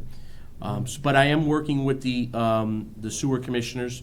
We're going to get that re-advertised and get that back out there because we know it's a critical position for the town. so there were no second, third candidates that you could go back Well, to? we had an initial candidate that we set up and we offered it to, but that person never showed up for the pre-employment physical or drug screen. So, I mean, we gave them an offer letter, we had everything set up, they just never showed up for that. So there was that. And then there was another person that we thought would be good, but we couldn't come anywhere near to a, you know, an hourly, you know, figure that would be justifiable. Because a lot, again, the people that we're getting to apply for these positions within the hourly time frame, I mean, with the wage capacity, don't have licenses. So we're working with them, saying, hey, look, if you commit to us, we'll commit to you. You know, can you get the license within 6 months to a year? You know, that's really what they're looking for, is to get somebody that, if you don't have a license, you know, can you get it within a year or 6 months? And it's challenging. It really is challenging. So we also have our training, which is next Wednesday, the 27th, at 1 o'clock. Town offices, a reminder to all people, on Wednesday, March 27th, town offices will be closing at 12:45 on that day to accommodate an employee mandatory training for all staff. Are you going? Are you going? I don't know. I have it on my calendar. What is the date? Wednesday, March 27th at 1 o'clock. I'll be there. Okay, Yeah, thanks. I should be able to go. Yeah, me too. Okay, just make sure you post it. I will, That will be on the Monday. So, and that concludes my weekly report. Okay. Thank you very much, sir. Thank you. Do you have any questions for him? I do not. Do you have any questions? No, sir? Thank you very much, sir. All right, new business. Any new business? No. New business? No, sir? Okay. Old business? No. No? No, sir? No? Okay. Correspondence. We get a letter from Kelly and Russell Anderson about the assessor's office. They are basically saying that they got really good service. They really appreciate Betty and Joe O'Brien. And that, well, without reading the whole thing, the assessor's office has been helpful to them. So, very good. Good job. Good to hear good stuff coming about the assessor's office, and then it's good to hear that about any of the town departments. So thank you very much for that. Mrs. and Mr. Russell, Kelly and Russell Anderson. Do we have something from National Grid? Yep, there's a, Yeah. looks like a public utilities. I think they're telling us they're raising rates, right? Yep. So yeah, National Grid's raising their rates again. Is this like the third or fourth time this year Yeah. Mm-hmm. that they've raised the rates? You gotta pay for it. Yeah, we gotta pay for all the solar fields that they're getting free electricity from, right? Yeah, Because it's so much better. yeah. And then they want everybody else to charge their cars with this electricity that's getting more expensive. And it's all dirty electricity. This is getting ridiculous. Yeah, so on an average, a monthly bill will increase by $4.61, which is approximately a 2.1% increase. So, and that is gonna be happening, well, they're looking at comments and concerns. I think there's a meeting in April, right? Yeah, it's April Yeah. 16th, 2024, 5 PM. It doesn't even say if it's a Zoom meeting or anything, it's just, Well, here's their, yeah, on the second page, there's their emails that you can send your comments to. stop raising my bill. That's my comment. Send them an email. They'd love to hear from So you. I'm gonna, Yeah, they're I will gonna post this table, tomorrow. it's gonna go automatically to their trash bin. They don't care. They're like, yeah, whatever. Go plug in your electric car so we can get more money from you. Deregulation is wonderful. Huh? Deregulation, wonderful. Oh, it's ridiculous. It's constant. All right. I thought with all this green energy and the solar and everything, our bills are supposed to go down. How'd that work out? Yeah. I really believe that a town like Warren, with all that many solar arrays, we should have a discount, Yeah. the whole town.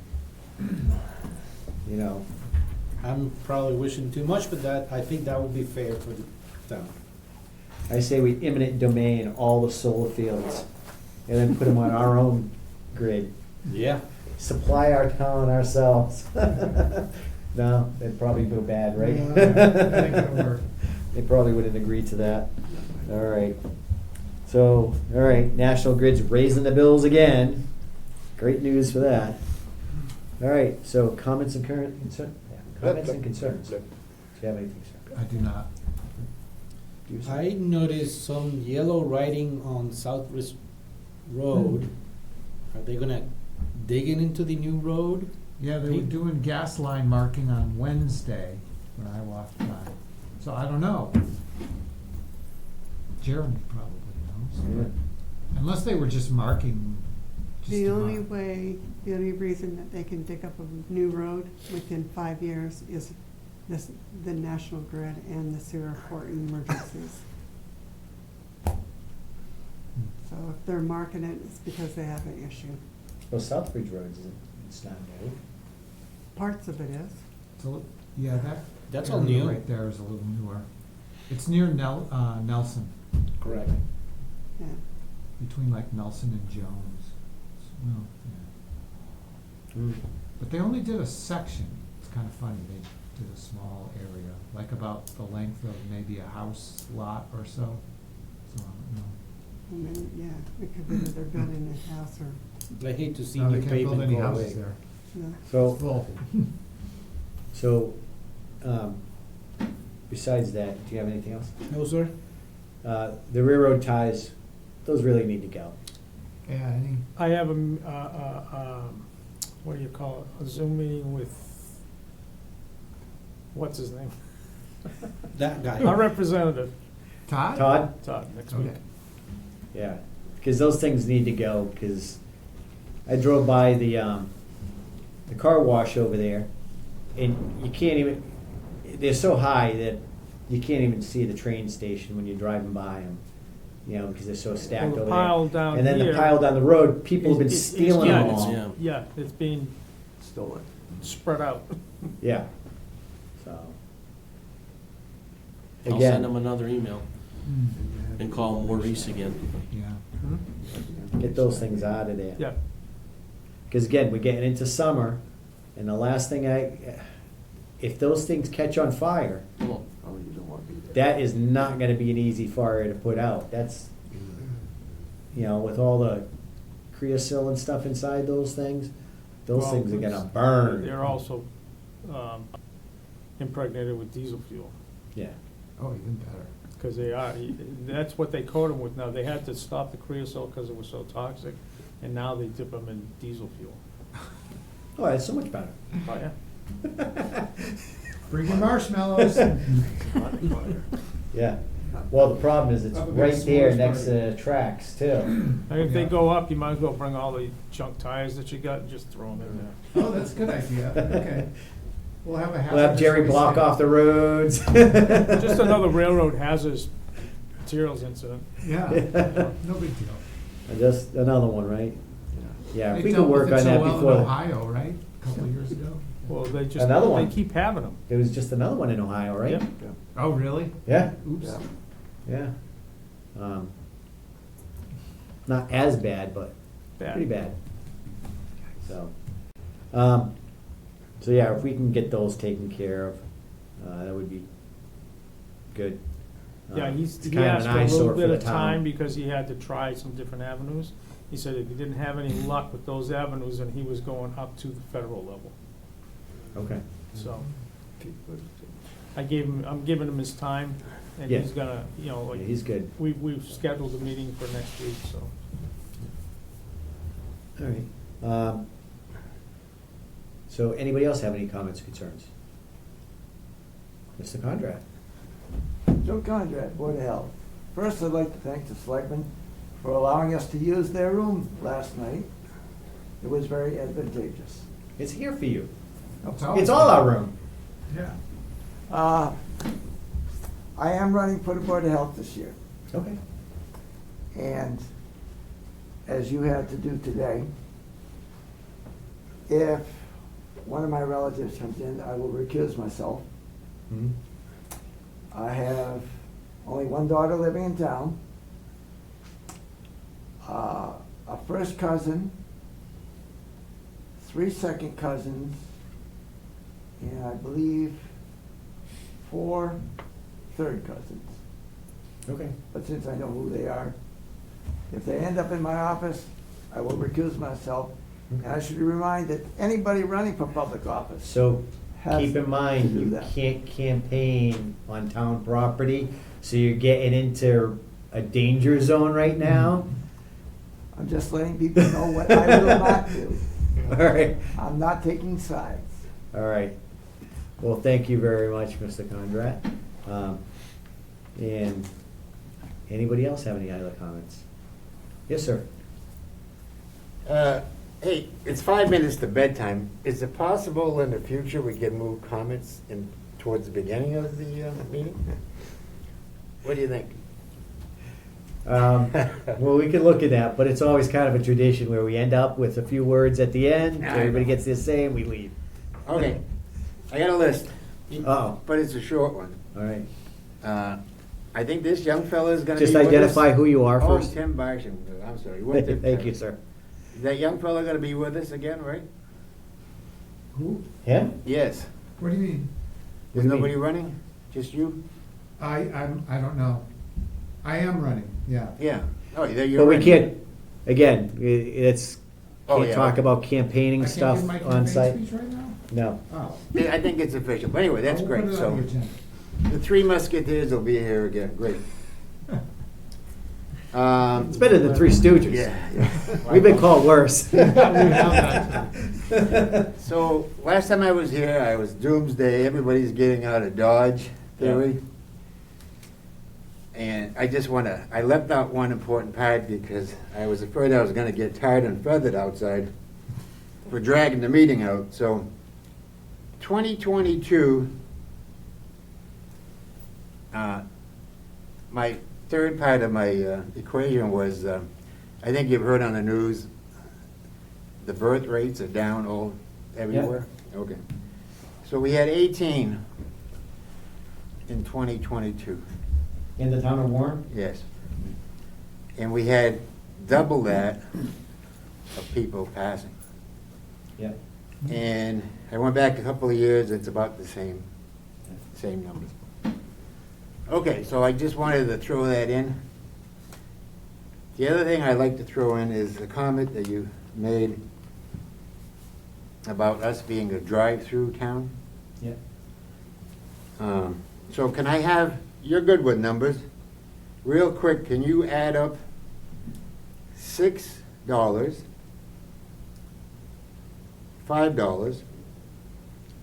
$4, and $5? $20. Oh, very good. Wow. And can you add that, multiply that times 52? Go ahead. Yeah, that's it. 1040. 1,040? Yes. Now, you mentioned we had a lot of people below the poverty income here. Yeah. You're right. That's 4 items. That's a gallon of milk, cereal. I can't read my own writing. Hello.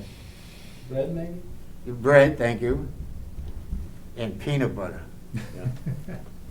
Okay. Now, you also said, people shop in town. Don't go out of town. Yeah.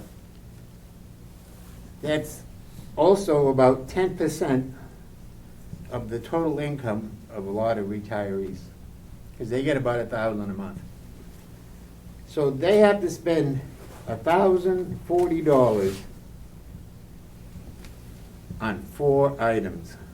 It's not your fault. It's not anybody's fault. But I'm just trying to give you an idea. That's why now if you went to Hannaford or Walmart, you'd cut that bill in half. Okay? So what we need, I know you guys are doing a lot for the future, definitely. More than anybody has ever done in this room. With capital this and, 2050 and all that. Oh, and by the way, they just announced that if you do commercial rehab in the housing, there's an extra $1 million from the federal government. Have you guys heard about that?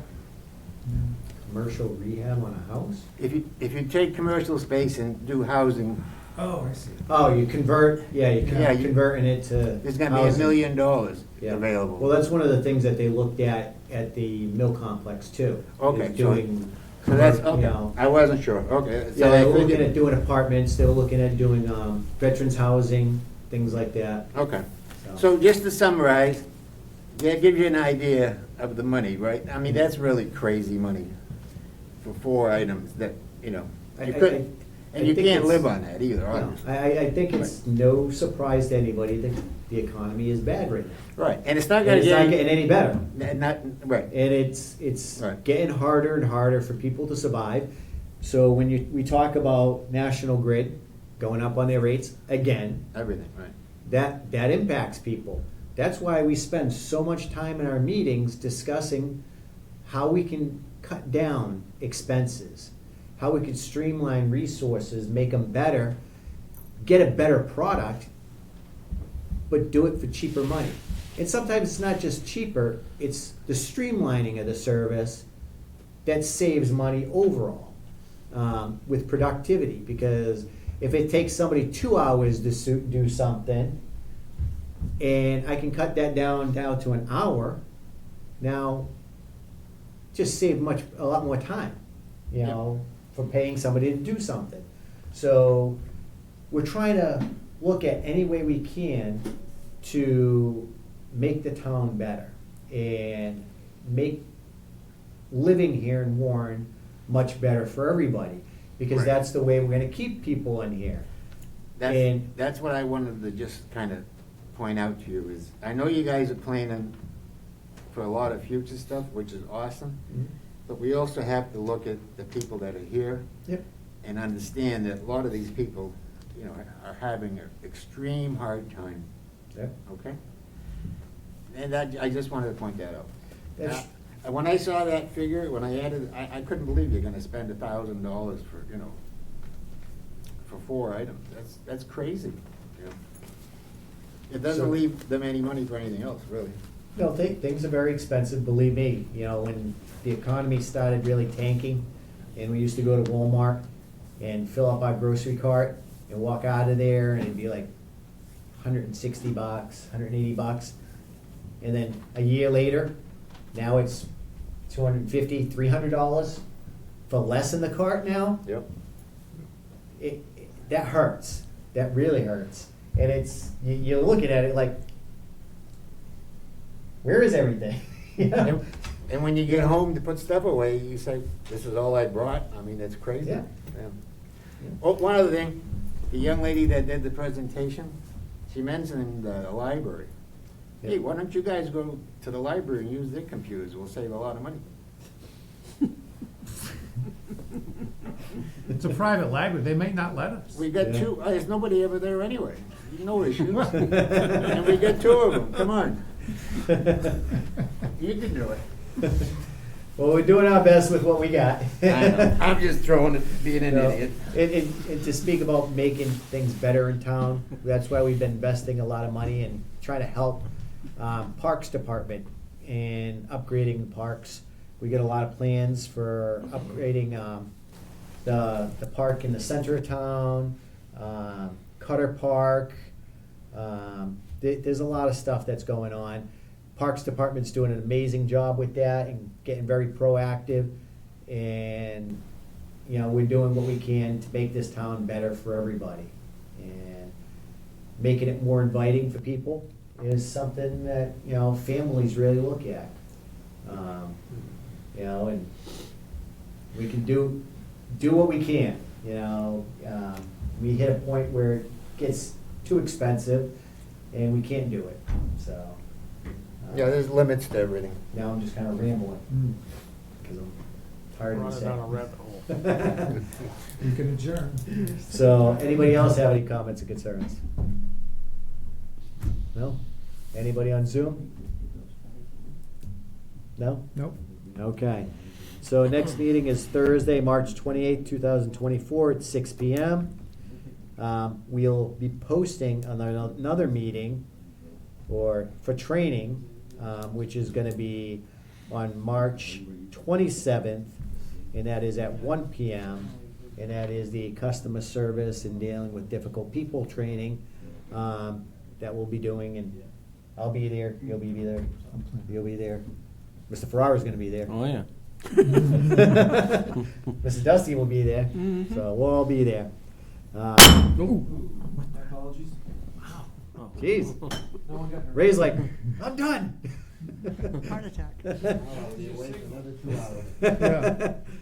All right, so. Motion to adjourn. Second. All in favor? Richi Hacker, aye. Derek Bailey's aye. David Dufresne, aye. We are adjourned. Thank you.